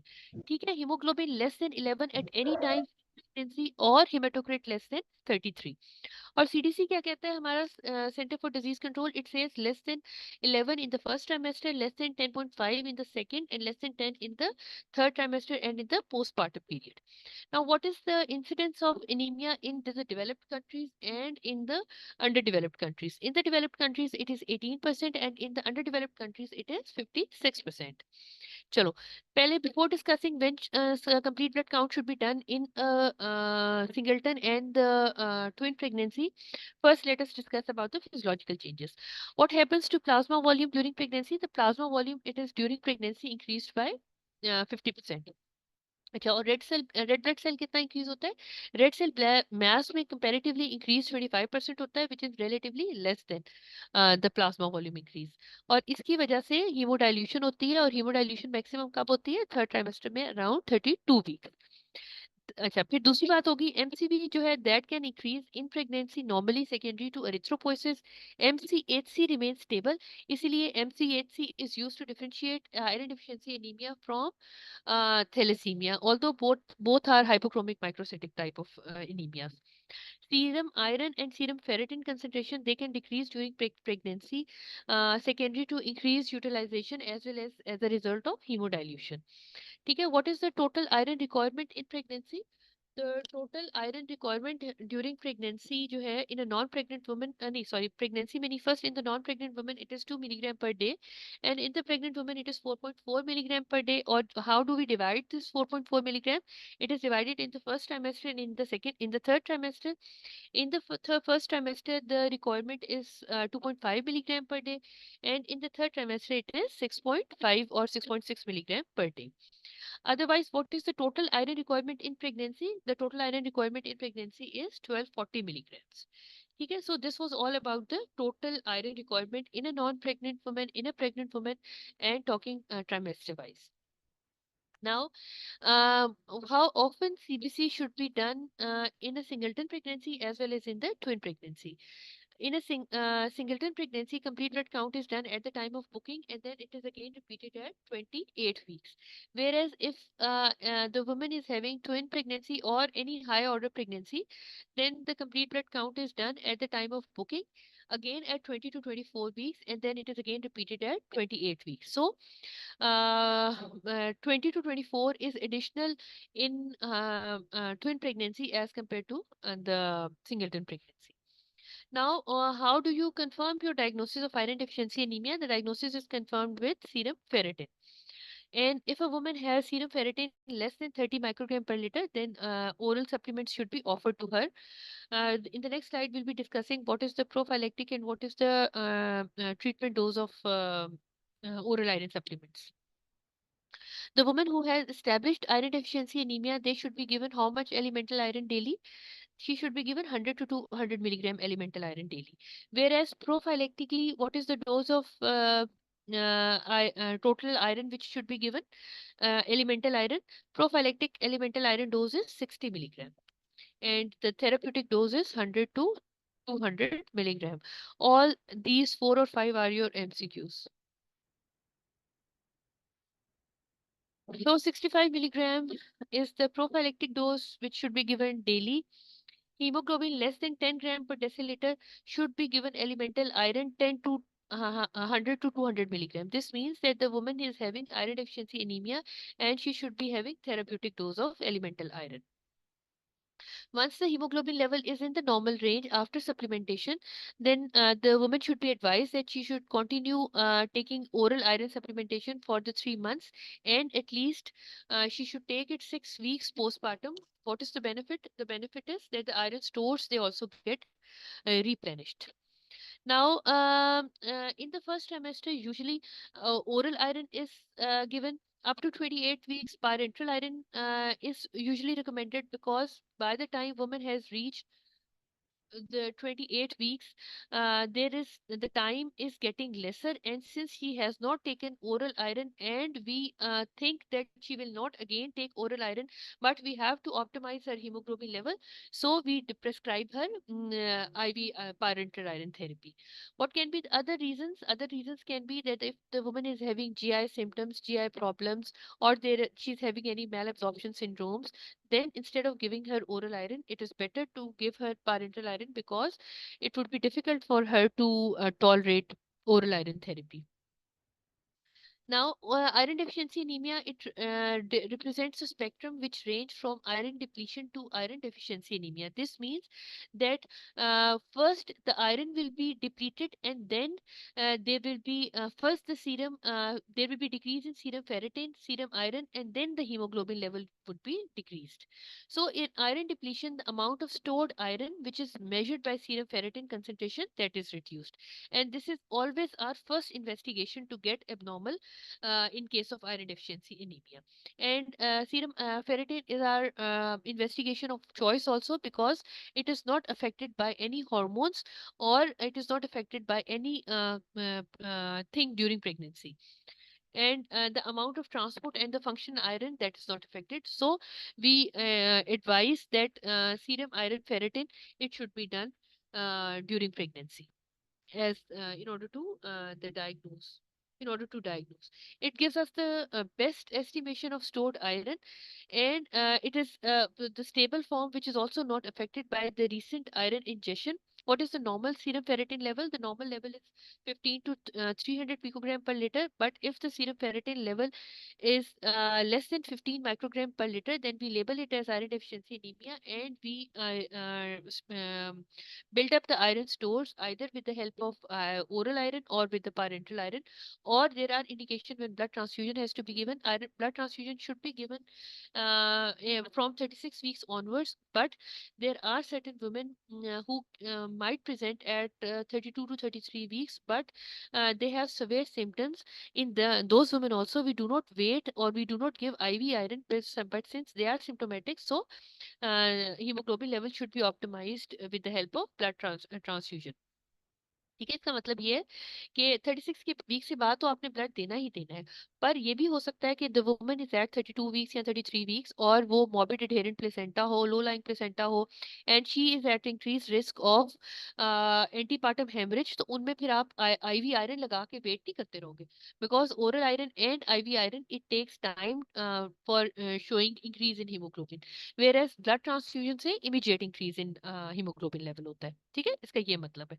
What are the different types of iron deficiency anemia? The different types are mild from 10 to 10.9, then the moderate from 7 to 10, severe is less than 7, and very severe is less than 4 grams. Okay, what are the different causes of iron deficiency anemia? The different causes are increased demand of iron in pregnancy. Why does increased demand occur? Because of the requirement by the fetus due to expanding red blood cells. Then a woman who is taking a diet which is not sufficient in heme iron, or she is taking iron absorption. She's taking the iron with iron absorption enhancers or not, or there is defective iron absorption, or there is menorrhagia, or there is increased iron loss, or other causes which include short interpregnancy intervals. So these are the basically causes of iron deficiency anemia. What are the iron absorption enhancers? The iron absorption enhancers, or the things which increases the absorption of iron, they include vitamin C or the ascorbic acid. Most common, we advise the woman to take fresh orange juice. And then what are the things which decrease the absorption of iron? These are calcium. So we always advise the woman that iron and calcium, it should not be taken at the same time. Similarly, coffee, chocolate, tea, they also decrease the absorption of iron. So they iron should not be taken with those substances which decrease the absorption of iron. Then apart from this hookworm infestation, tapeworm infestation, schistosomiasis, they can also result in increased iron loss and can result in iron deficiency anemia. So these are different causes of iron deficiency. Now, what are the maternal and the fetal complications? Maternal complications, it include high output cardiac failure. What happens is that during maternal oxygen demand, it increases during pregnancy. Why does that occur? That occurs in order to meet the needs of the baby. Now, what does our heart does? Does CVS tries to compensate it by increasing the heart rate, and thus it makes the available hemoglobin to meet the increased oxygen demand. Now, there are increased chances of postpartum hemorrhage always in a woman who is who has iron deficiency anemia, because there is impaired functioning of iron dependent enzymes in these women who are anemic, and they are always unable to withstand even a small amount of blood. So this is basically the reason of postpartum hemorrhage in anemic women. Then infections, especially UTI, they are common in women with anemia because iron incorporation into the hemoglobin is blocked. Then hypertension, preeclampsia, it is also common in iron deficiency anemic patient. And maternal mortality in cases of severe anemia is about 13%. So whenever a woman comes to you with severe anemia or anemia, when the hemoglobin is less than 7, you always go for the ECG and you rule out the cardiac failure, because in certain women, there are certain women who are chronic anemic and they do not develop uh, majority of the signs and symptoms, but when they enter into the pregnancy due to high output cardiac failure, ECG should be done so that the cardiac conditions can be ruled out. So जब भी high आएगी patient with hemoglobin less than 7 ग्राम, उसमें आपने ECG करा के cardiac conditions को rule out करना है. Iron deficiency anemia, fetal care causes can be fetal anemia, most common, then preterm labor, intrauterine growth restriction. Then in the later life, the baby may have developmental delays or the cognitive impairment. अच्छा, signs and symptoms, mostly these women they are asymptomatic, pale हो सकती हैं. Apart from that, fatigue, weakness, poor performance, inability to concentrate, indigestion हो सकती है. Or what can be the manifestation of severe anemia? In case of severe anemia, there may be shortness of breath, there may be palpitations. ठीक है. फिर इसके अलावा cardiac failure हो सकता है. सो ये आपने सारे रूल आउट करने हैं. Whenever patient comes to you with shortness of breath, three systems you should always keep in mind. What are those? These are respiratory, cardiac and anemia. इन तीनों चीजों को आपने इकट्ठा लेके चल. सबसे पहले the first investigation is the complete blood count. You will see hemoglobin, total leukocyte and platelet count. Then you will see the red blood cell indices and the peripheral smear. Red blood cell indices में MCV, MCH, MCHC all are decreased, or MCHC is constant in thalassemia. Hypochromic microcytic picture will be present on the peripheral smear. ठीक है. Target sales होते हैं और pencil sales होते हैं. Target sales जो है वो आपके थैलेसीमिया में होंगे और वो कंफर्म करेंगे. Serum ferritin, what is the nature of serum ferritin? Serum ferritin जो है it is a glycoprotein. We discuss that it is the first and the foremost reliable investigation which tells us about the stores of iron. So it is the investigation of choice in iron deficiency anemia. बाकी we have discuss that आप below 30 है तो iron depletion has started और आपने इसको investigate करके treatment start कर देना. Now the management. What are the dietary advices? The average daily intake of iron is 10.5 milligram, and from this 10.5 milligram, only there is 15% of the iron which is absorbed. Absorption of iron, it increases threefold by third trimester, which we discussed. कि first trimester में आपकी कितनी requirement है? First trimester में 4.4 milligram per day requirement है और last trimester में आपकी 6.6 मिलीग्राम पर डे है. Therapeutic dose is 100 to 200 milligram elemental iron and prophylactic dose is 60 milligram. Ferrous instead of ferric is the drug of choice, and heme as compared to non-heme is the drug of should be present. Heme is better than non-heme and ferrous is better than ferric. So ये आप लोगों को पता होना चाहिए. ये हमने पहले भी बात कर ली है। अच्छा, haemoglobin concentration if you give a woman oral और आईवी थेरेपी तो कितनी देर बाद राइज करती है? तो haemoglobin takes about 1 to 2 weeks to rise haemoglobin level. फिर आप कैसे चेक कर सकते हो? You can get it check by और डूइंग कंप्लीट ब्लड काउंट। उसमें आप अपना हीमोग्लोबिन लेवल्स जो है वो आप चेक कर लोगे। If the response to oral iron therapy is poor, फिर आपने you have to rule out the concomitant causes. You have to review your diagnosis because the woman might be having, apart from instead of iron deficiency anemia, she might be having anemia of due to folic acid deficiency, या फिर क्या हो सकता है, anaemia of chronic disease भी हो सकता है। अब आपकी जो ट्रीटमेंट है वो आपने किस तरह आपने देखना है कि आपने ओरल आयरन देना है या आपने क्या देना है। वो आपकी सिलेक्शन डिपेंड करता है ओरल, पैरेंटल और ब्लड किस किस चीज पे। Number one, severity of anaemia पे, depending upon the signs and symptoms of anaemia, depending upon the duration of gestation, and the third important thing is the complications of pregnancy, suppose for example the placenta previa। ठीक है, इस पे आपने decide करना है कि आपने क्या देना है।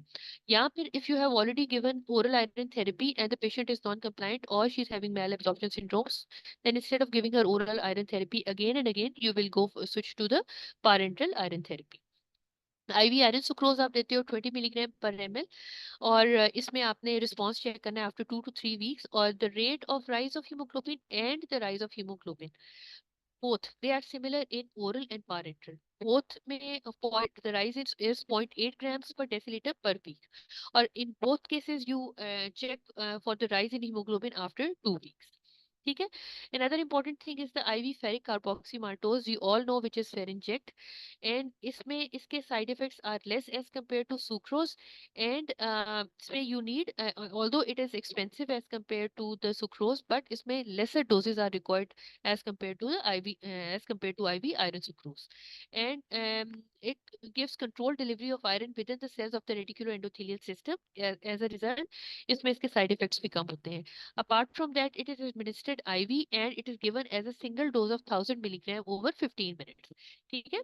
जो IV sucrose है वो आप 2 उसके MPUs in 100 cc normal saline डाल के आफ्टर अप्लाइंग द गेजोनीज फॉर्मूला, जिसमें आप टोटल आयरन रिक्वायरमेंट चेक करते हो, वो आपने कैलकुलेट करना होता है। लेकिन with the help of ferric carboxymaltose single dose जो है वो आपकी 1000 mg की है, और उसमें आपका रेट ऑफ राइज तो सिमिलर है, पर lesser doses are required. So this is the benefit. अच्छा, आगे बात आ गई ब्लड ट्रांसफ्यूजन की। Blood transfusion beyond 36 weeks, but it can be given at any times depending upon the signs and symptoms and depending upon if the woman is having any complications in pregnancy, for example the placenta previa. ठीक है, उस case में फिर हम patient को optimise, उसके haemoglobin को optimise रखते हैं एट एवरी टाइम। चलो, this was about the iron deficiency anaemia. Now coming to the sickle cell anaemia. Sickle cell क्या होता है? What is sickle cell? Sickle cell is basically it is a structural abnormality of haemoglobin. ठीक है।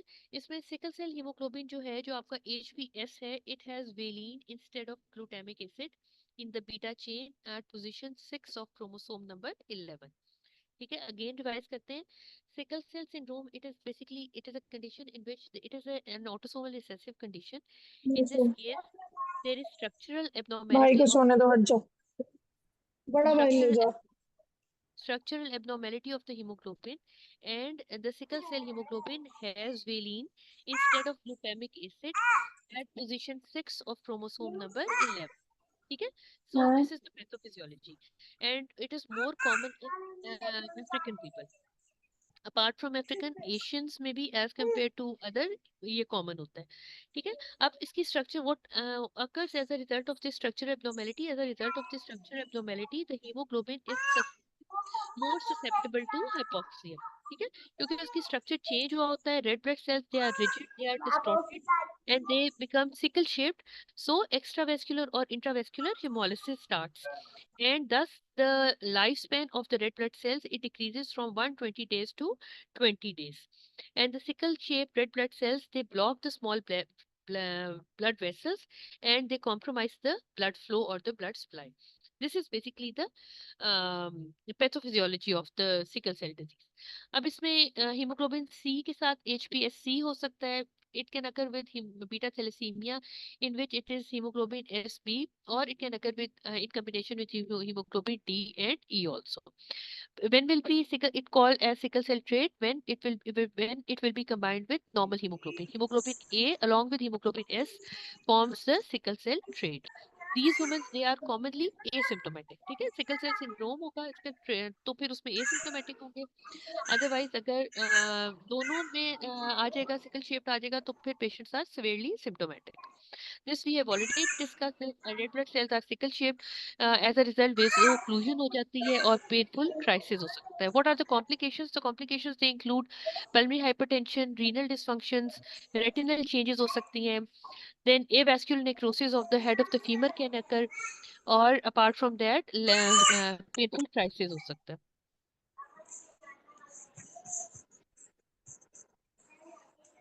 I've asked her multiple times to mute herself. Let me see again.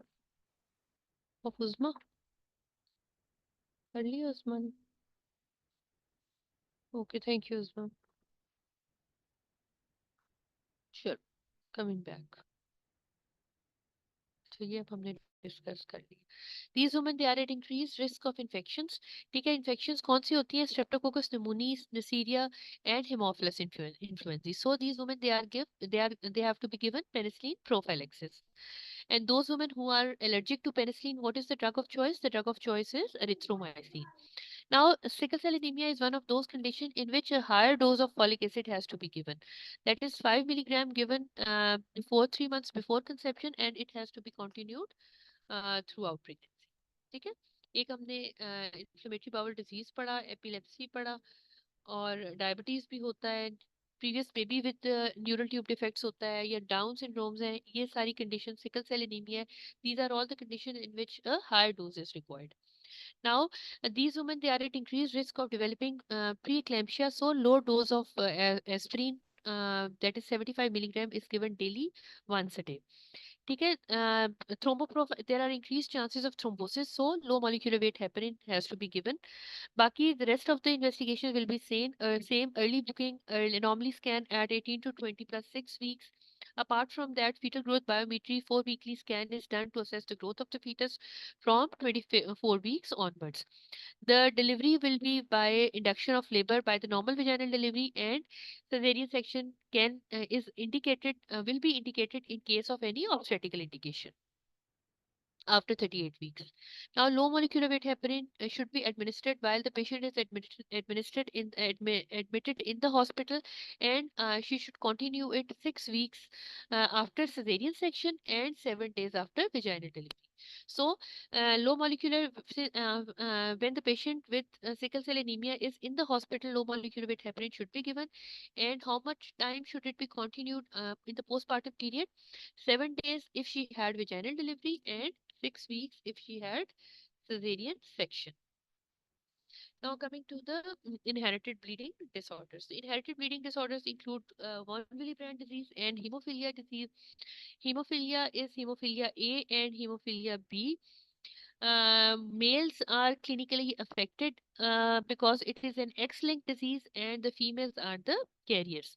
In hemophilia A, there is deficiency of factor 8, and in hemophilia B, there is deficiency of factor 9. So this is the major difference between hemophilia A and hemophilia 9. What are the clinical features? The clinical features include bleeding in response to trauma. Then the symptoms are usually bleeding is mild, but it can be moderate or it can be severe. There may be bleeding into the muscles and the joint, and there may be bleeding after the trauma, as we discussed. Now, 50% of the females with severe hemophilia have no previous family history, and there are in this case there is 90% chance that the mother is a carrier, and the hemophilia will be transferred to the next male child. So, in short, the males have the disease, and the females they will be carriers. Now, what effects can the babies have? Their babies can have intracranial hemorrhage. They are at increased risk of bleeding. Now, how do you manage these women with hemophilia? factor 8 and factor 9 levels have to be done, and the factor 8 and factor 9 levels, they are done at the time of booking. Factor 8 levels, they continue to rise throughout the pregnancy, so we check them again at 28 weeks and then again at 34 weeks. Whereas factor 9 levels, they remain unchanged during pregnancy, so there is no need to check the levels, factor 9 levels again and again during pregnancy. And the factors, they have to be kept above 50 international unit per deciliter. So, carriers of severe hemophilia, they should be offered PGD in order to reach the diagnosis. And this we have discussed that the factor 8 and 9 levels should be checked at booking and then again at 24 to 28 weeks. Levels should be above zero point 0.5 international unit per ml or 50 international unit per deciliter. Surgical invasive procedures should be avoided, and transamic acid should be given to all these women who have hemophilia. Okay. These women, they are at increased risk of postpartum hemorrhage, perineal hematomas, so we have to be careful for this.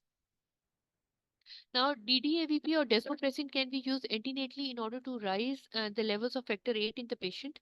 Due to the antidiuretic effect of the desmopressin, the fluid should be restricted to 1 liter for 24 hours so that the electrolytes, they do not get disturbed. And if the woman is taking desmopressin, then serum electrolytes should be maintained and they should be checked. So, in the postnatal period, these factor levels, they should be maintained for should be checked for 3 days postpartum, after normal delivery, and after cesarean section for 5 days. Then I have told you about the postpartum hemorrhage and how often these levels should be checked. So this was all about the hemophilia. Operative vaginal delivery should be done. Elective section should, if has to be done, or emergency cesarean section can be done at any time, depending upon the obstetrical indications. For elective, the pregnancy should be taken up till 39 completed weeks. Spontaneous vaginal delivery over induction of labor is preferred. And since these babies, they are at risk of hemorrhage, so the use of ventouse and forceps should be avoided. This we have discussed already. Tranexamic acid should be continued in the postpartum period also, and the fetal blood sampling should be avoided. So this was all about the uh, this inherited bleeding disorder or the hemophilia. Now coming to the pancreatitis. What is pancreatitis? Pancreatitis is basically the inflammation of the pancreas. It is divided into acute pancreatitis and it is divided into chronic pancreatitis. The acute pancreatitis has a sudden onset, whereas chronic pancreatitis has repeated episodes of pancreatic inflammation. The incidence of acute pancreatitis is 56 per 1 lakh, and the incidence of chronic pancreatitis is 5 per 1 lakh. Okay, acute pancreatitis can be life threatening, and there may be maternal mortality of up to 3%. Now, what are the signs and symptoms? The signs and symptoms include sudden onset of upper epigastric abdominal pain, and this pain may radiate to the back. This may be accompanied by nausea, vomiting, and anorexia. So, you will do the you will take the history, and then you will do the examination. Upon the examination, you will check for the bowel sounds and the pain epigastrium or the epigastric tenderness. Apart from that, these patients may have fever, there may be tachycardia, so you have to keep these signs also in your mind. What is the differential diagnosis? The differential diagnosis include biliary colic, gastritis, hyperemesis gravidarum, preeclampsia. So you have to rule out these conditions also. You all know that for HELLP syndrome and severe preeclampsia, you go for protein to creatinine ratio or urinary proteins, whereas these urinary proteins, they have no significance in a patient with pancreatitis. Similarly, placental abruption is a clinical diagnosis which can be made on tense tender abdomen, biliary colic on ultrasound. So, my hyperemesis gravidarum will be in the early trimester with severe nausea, and there will be less pain in epigastrium. So, on all these points, you can differentiate between the chronic pancreatitis and the differential diagnosis. Now, what is the etiology? In 65% of the cases, it is the gallstones which are responsible for acute pancreatitis. In 5 to 10% of the cases, it is the alcohol consumption, and triglyceride levels, increased triglyceride levels account for 4 to 6% of the cases. How do you make the diagnosis? The diagnosis is made with severe abdominal pain, epigastric pain, which radiates to the back. um, Two out of these three criteria must be met in order to reach the diagnosis or to confirm the diagnosis. Number one is the epigastric pain radiating to back. Number two is the serum amylase or lipase level. And number three is the ultrasound. Characteristic features of pancreatitis are seen on the ultrasound. So, if two out of these three are present, then it confirms your diagnosis of acute pancreatitis in pregnancy. How do you manage? The management is to admit the patient, give her painkillers and IV fluids, optimize her nutrition, and to treat the co-infections with the antibiotics. Or you will also address the risk factors which she has, and if she develop any sort of complications, you have to deal them also. Preterm birth can occur as a result of this acute pancreatitis. Steroid has to be given and fetal lung maturity have to be ensured. Then the next is the inflammatory bowel disease. Inflammatory bowel disease has to be managed along with the gastroenterologist. It includes the chronic bowel disease as well as the Crohn's disease and the ulcerative colitis. Most of the patients, they are diagnosed at an early age before 35 years of age, and it is a condition which usually presents in young adulthood. What are the risk factors? The risk factors, they may be genetic, or may be immune system, maybe it may be autoimmune, or the environmental factors, which may include medications such as NSAIDs or prolonged use of antibiotics or cigarette smoking, especially in case of Crohn's disease. Alternating diarrhea and constipation, change in the bowel habits, crampy lower abdominal pain, urgency of defecation, weight loss. These are all the clinical features which are included in the inflammatory bowel disease. Flares, they are common in the first trimester and in the postpartum period. It is also one of the conditions in which higher dose of folic acid 5 milligram is to be given. Normal vaginal delivery can be done. However, cesarean section is reserved for obstetrical indication. However, if there is active perianal disease, then you might have to do the cesarean section instead of vaginal delivery. Now, these women, like other medical disorders, they are also at increased risk of SGA and preterm baby. Methotrexate is contraindicated, and medicines that can be used to maintain remission, they include 5-aminosalicylate, azathioprine, cyclosporine, and corticosteroids. These can be given safely during pregnancy, whereas methotrexate, it is contraindicated. So, now coming to the second last topic, which is the obstetric cholestasis. What is obstetric cholestasis? चलो obstetric cholestasis की तो सबने guideline पढ़ी हुई है. मैं अभी किसी को कहती हूँ, somebody अनम्यूट करे और मुझे बताए. ये तो मुझे बताना, आप सबको आना चाहिए. कौन बताए?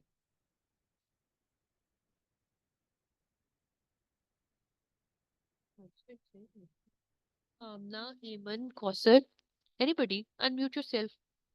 या साथ साथ भी बताते रहो तो कोई इशू नहीं है. अब आप लोग थोड़ा सा बोलो. Speak up, girls. Warda, Mariam, Dureshewar, anybody. Ma'am pruritus without rash क्या पूछा आपने? ठीक है, वन इसमें मैम ये मिनट. है अपना नेम बताओ pruritus पहले. without rash with abnormal LFTs plus bile salts increase or more than 19. And एक बात रह गई.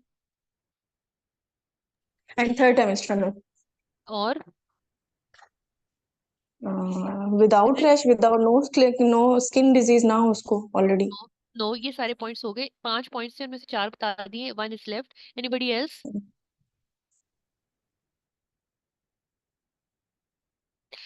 And all of this resolve after birth. This is very important Yes, to include. postnatally वो resolve हो जाएगा. ठीक है, बाकी चीजें तो अगर कोई और डिफरेंशियल डायग्नोसिस भी होगा तो that won't resolve after birth, but obstetric कोलिस्टेसिस occurs during pregnancy and it resolves after birth. So, obstetric cholestasis is also known as intrahepatic cholestasis. It affects 0.7% of the population and 1.2 to 1.5% of the Indian Asian population. It is a diagnosis of exclusion and with a recurrence rate of 90%. Mostly it occurs in the third trimester from 30 to 32 weeks of gestation, and it is characterized by pruritus or itching without a rash, more common on the palms and soles, accompanied with elevated LFTs and serum bile acids more than 19 micromole, and all these conditions they resolve after birth. So this is the proper and the complete definition of the obstetric cholestasis. ठीक है, अब हमने पहली वाली जो हमारी guideline थी obstetric कोलिस्टेसिस में, उसमें बाइल एसिड्स का इतना नहीं था. अब depending upon the level of the bile acid we further categorise obstetric cholestasis into mild, moderate and severe. So LFTs along with raised bile LFTs along with bile acids have to be done, and they both resolve after delivery. Pruritus is more common and on the palms and the soles. ठीक है, and it is worse at night. How often do you repeat LFTs and bilirubin and bile Weekly, acids during the antenatal period? antenatally weekly. Weekly antenatal. Depending upon the severity. Ideally, we repeat it in 1 to 2 weeks or weekly, one weekly. But अगर elevated आपके LFTs आ रहे हैं, तो you might have to repeat it. So you will say, depending upon the frequency, depending upon the severity, I will repeat the LFTs and the serum bile acids. ठीक है, ये हमने कर लिया. What is the differential if a woman comes to you with itching और with pruritus during pregnancy, then you have to rule out other conditions also. You have to rule out the differential diagnosis that include hepatitis A. You will order hepatitis serology of hepatitis A, B, C, Epstein-Barr virus, cytomegalovirus, and autoimmune profile would be done for primary biliary cirrhosis and chronic active hepatitis. Apart from that, if a woman comes to you with itching, you have to rule out scabies also.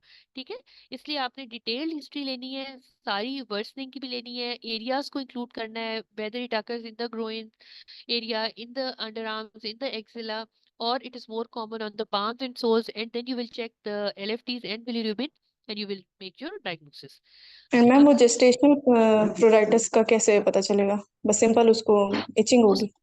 तो उसमें आपके LFTs और bilirubin कुछ नहीं होगा ना bile acids को होगा. ठीक है, ओके. इन्वेस्टिगेशन के साथ डायग्नोसिस बनाना है ना. अच्छा, नाउ कॉम्प्लिकेशंस जो हैं that can be pre term birth, still birth हो सकती है, मेकोनियम स्टेनिंग हो सकती है, सडन इंट्रायूट्राइन डेमाइस हो सकती है. अच्छा, इसमें मेकोनियम स्टेनिंग के चांसेस बहुत ज़्यादा हैं, 25 to 45% चांसेस होते हैं, 4.5% चांसेस ऑफ स्टिल बर्थ हैं, प्री टर्म के चांसेस होते हैं. ठीक है, इसलिए you carefully monitor the bile acids and LFTs आप करते हो, और you plan your gestation for delivery depending upon the levels of bile acids, वो भी हम डिस्कस करते हैं. टॉपिकल एमोलिएंट्स आपने देने हैं, उर्सोडिऑक्सीकोलिक एसिड देना है. ठीक है, ursodeoxycholic acid improves pruritus and liver functioning, और विटामिन के आपने देना है 10 milligram single tablet from 36 weeks onwards. By because postpartum haemorrhage के चांसेस होते हैं, लिवर एंजाइम्स डिटेरियोरेट होते हैं, कोएगुलेशन प्रोफाइल डिस्टर्ब होती है, इसलिए आपने विटामिन के भी देना है. अच्छा, ये है अब आपकी. Now depending upon serum bile acids, आप serum bile acids less than 19 है तो the diagnosis is pruritus gravidarum. Then mild ICP from 19 to 39 micromole per liter. From 40 to 99 moderate ICP, and more than 100 severe ICP.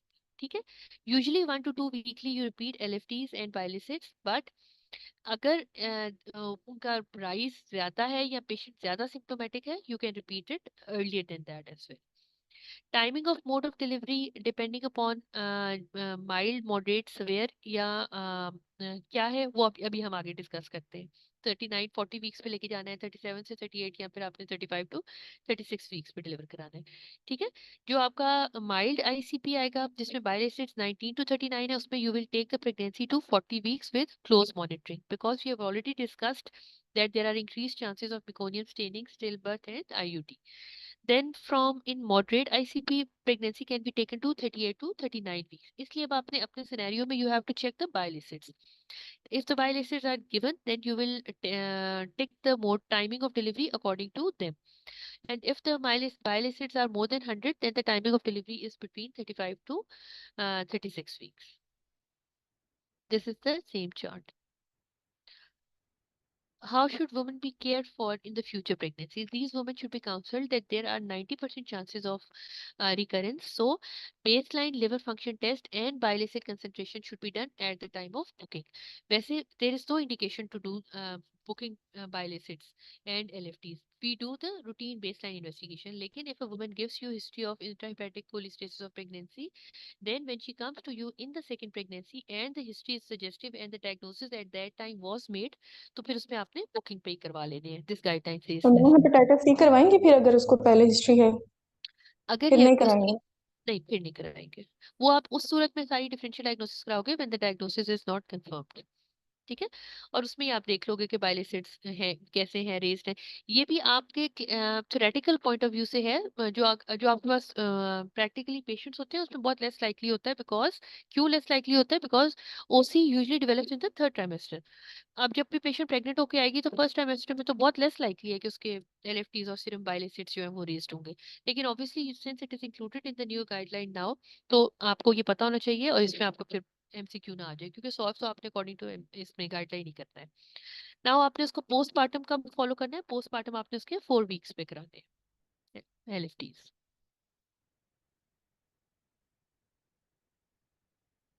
और वो आप क्या करते हो? वो आप कंफर्म करते हो रेजोल्यूशन ऑफ इंट्राहेपेटिक कोलेस्टेसिस को, because we included in the definition that it resolves after birth and this concludes the diagnosis.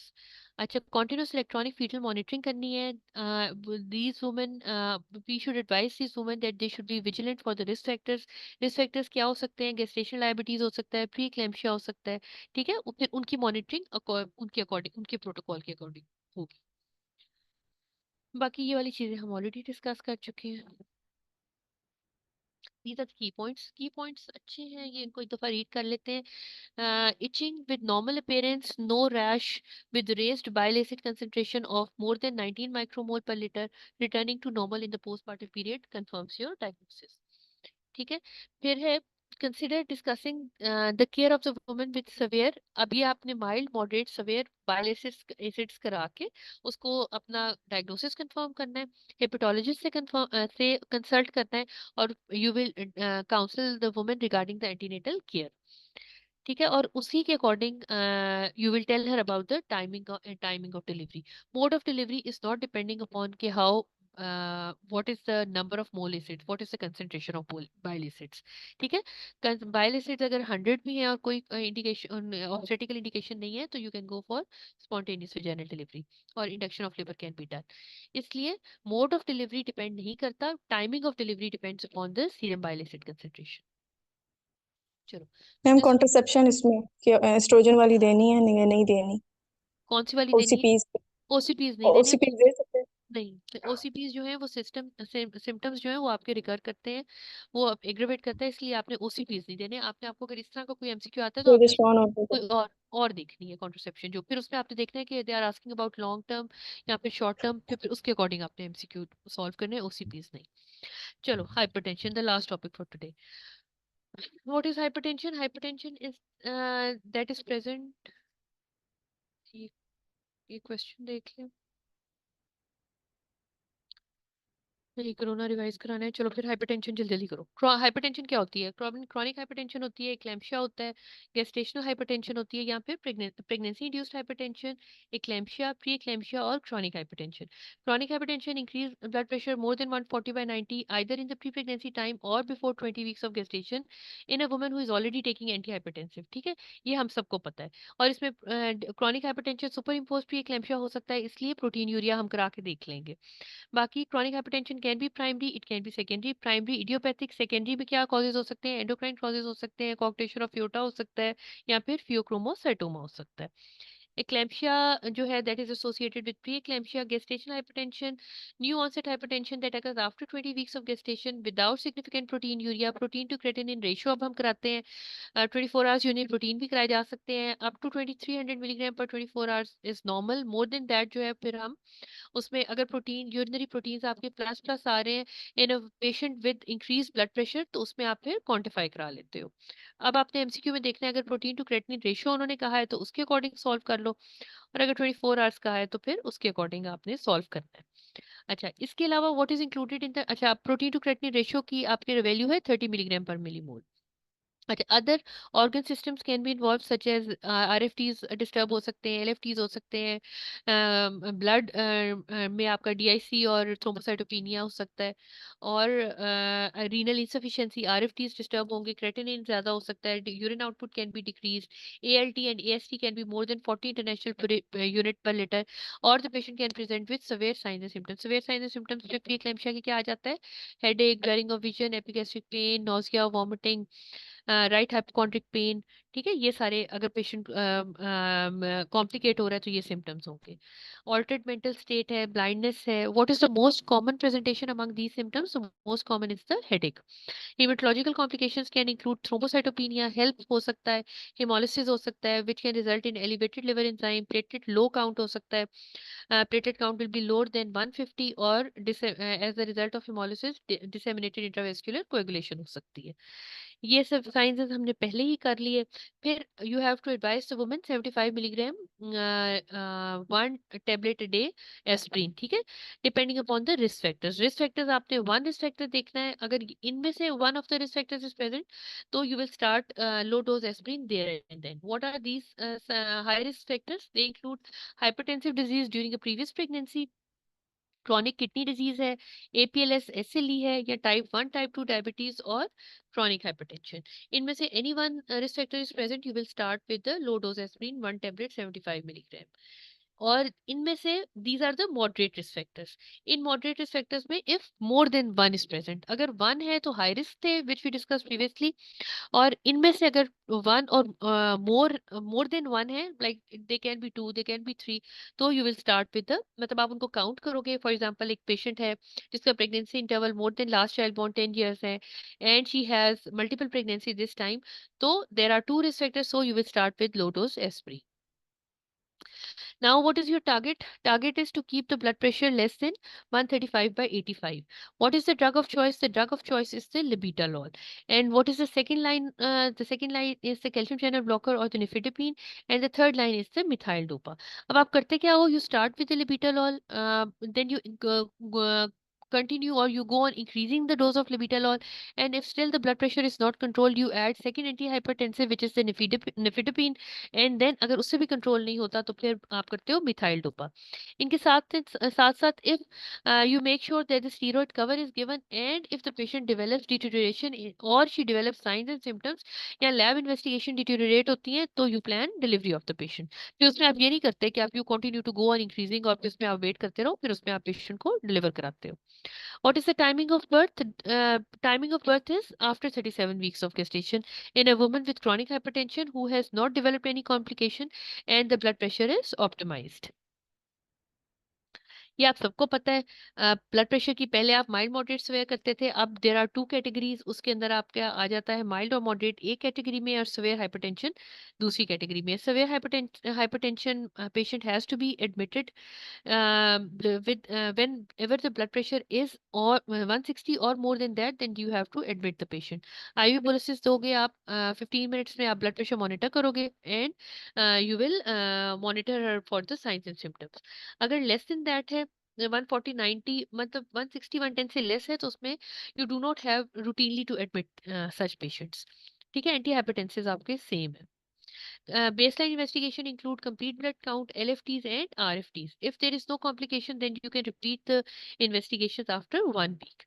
ठीक है, you give her a fetal kick count chart if a patient is admitted with severe hypertension.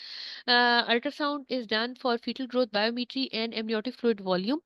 अगर AFI normal है, fetal biometry normal है, growth is normal, then there is no need to repeat it again and again. और इसमें भी you do not offer plan delivery before 37। If the अगर कोई भी patient जिसका ब्लड प्रेशर कंट्रोल्ड है, she has no complications, lab investigation is normal, there is no need to deliver the patient earlier, ठीक है, उसमें आप you can take the pregnancy, उसमें आप लेटर लेट प्रेगनेंसी कर सकते हो। अब आपने इसमें मोड ऑफ डिलीवरी जो है वो आपने गाइडलाइन वाला फॉलो करना है, लेकिन प्रैक्टिकली हम अगर पेशेंट क्रॉनिक हाइपरटेंसिव है फॉर एग्जांपल, प्री एक्लैम्पशिया नहीं है, पीआईएच है विच इज वेल कंट्रोल्ड, या क्रॉनिक हाइपरटेंशन है, तो then we can take the pregnancy to 39 weeks also. लेकिन अगर प्री एक्लैम्पशिया पेशेंट ने डेवलप कर लिया है, प्रोटीन यूरिया है 4 आवर्स में आपने क्वांटिफाई कर लिया है, तो उसमें आपने उसको 37 वीक्स पे डिलीवर करा देना होता है, क्योंकि चांसेस होते हैं कि patient can develop placental abruption या इस तरह की कॉम्प्लिकेशंस डेवलप हो सकती हैं। प्री एक्लैम्पशिया में हमने बात की, वही एडमिशन आपका 160 110 पे है। और if the patient has if the patient is diagnosed with preeclampsia but she has blood pressure between 140 to 159 systolic या diastolic 90 to 109 है, तो उसको भी आपने एडमिट करना है। पीआईएच के पेशेंट को तो आप एडमिट नहीं करते, लेकिन जब प्रीएक्लैम्पशिया लेबल हो जाता है तो फिर आप उसको एडमिट कर लेते हो, और your aim is same, that is to keep blood pressure less than 135/85। अब आपने डिपेंडिंग अपॉन कि आपका डायस्टोलिक कितना है, उसमें आपने अपना 15-15 मिनट से आपने मॉनिटर करते जाना है, और साइंस एंड सिम्टम्स के लिए आपने चेक करना है। अच्छा, अब माइल्ड एंड मॉडरेट में you will repeat the labs twice a week, और जो सवेयर प्री एक्लैम्पशिया है उसमें आपने एलएफटीज, आरएफटीज और सीबीसी रिपीट करना है 3 टाइम्स इन अ वीक। ये सेम चीज है। ट्रीटमेंट वही है, लिबिटोलॉल, निफेडिपिन, और थर्ड लाइन में आपका मिथाइल डोपा आ जाता है। Postnatally, you will monitor complete blood count, transaminases, RFTs and LFTs, usually 48 to 72 hours के बाद आपने रिपीट करना है, क्योंकि तब तक आपके do not repeat platelet count, LFTs and RFTs if the results are normal. ये नहीं होता कि पेशेंट आप डिलीवर कराओ और आप 0 पोस्ट ऑफ डे या फर्स्ट पोस्ट ऑफ डे के ऊपर उसकी लैब्स रिपीट करा लो। Ideally the labs should be repeated within after 48 to 72 hours, लेकिन ये भी आपका थ्योरेटिकल एमसीक्यू एग्जाम के लिए, वरना एग्जाम जो आपका एक्सटेंडेड टॉक्स आएंगे उसमें ये चीज़ भी फॉलो नहीं होती, वो पोस्टनेटली हम रिपीट करा लेते हैं, लेकिन आपने अभी इसी चीज़ को फॉलो करना है, गाइडलाइंस को। ड्यूरिंग लेबर हमने डिस्कस कर लिया, if the blood pressure is 160 to 110, 15 minute से मॉनिटरिंग आपने करनी है।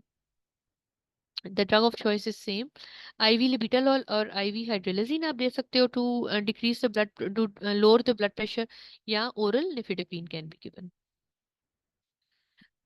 Postnatally, ACE inhibitors, enalapril to treat hypertension is the drug of choice with appropriate monitoring of the RFTs and serum potassium levels. ठीक है, S inhibitors में आप एनालिप्रिल दे सकते हो, इसके अलावा कैल्शियम चैनल ब्लॉकर्स में nifedipine and amlodipine can be given, और आपने जो है मिथाइल डोपा जो है, if aldomet was being used for the control of blood sugar during pregnancy, तो वो आपने second maximum within second day postnatal आपने उसको स्विच ओवर कर देना है। क्यों? क्योंकि मिथाइल डोपा जो है वो पोस्टनेटल डिप्रेशन करती है। अच्छा, अब एक दफा हम वो कर लेते हैं, कहाँ गया हमारा। अच्छा गर्ल्स, एनीथिंग, अगर आपने कोई क्वेश्चन पूछना है, फिर नहीं तो हम कोविड रिवाइज कर लें जल्दी जल्दी। कोविड में वैसे ऐसा कुछ खास नहीं है, लेकिन आई थिंक उसने मिस कर दिया था उसको, इसलिए लग रहा है।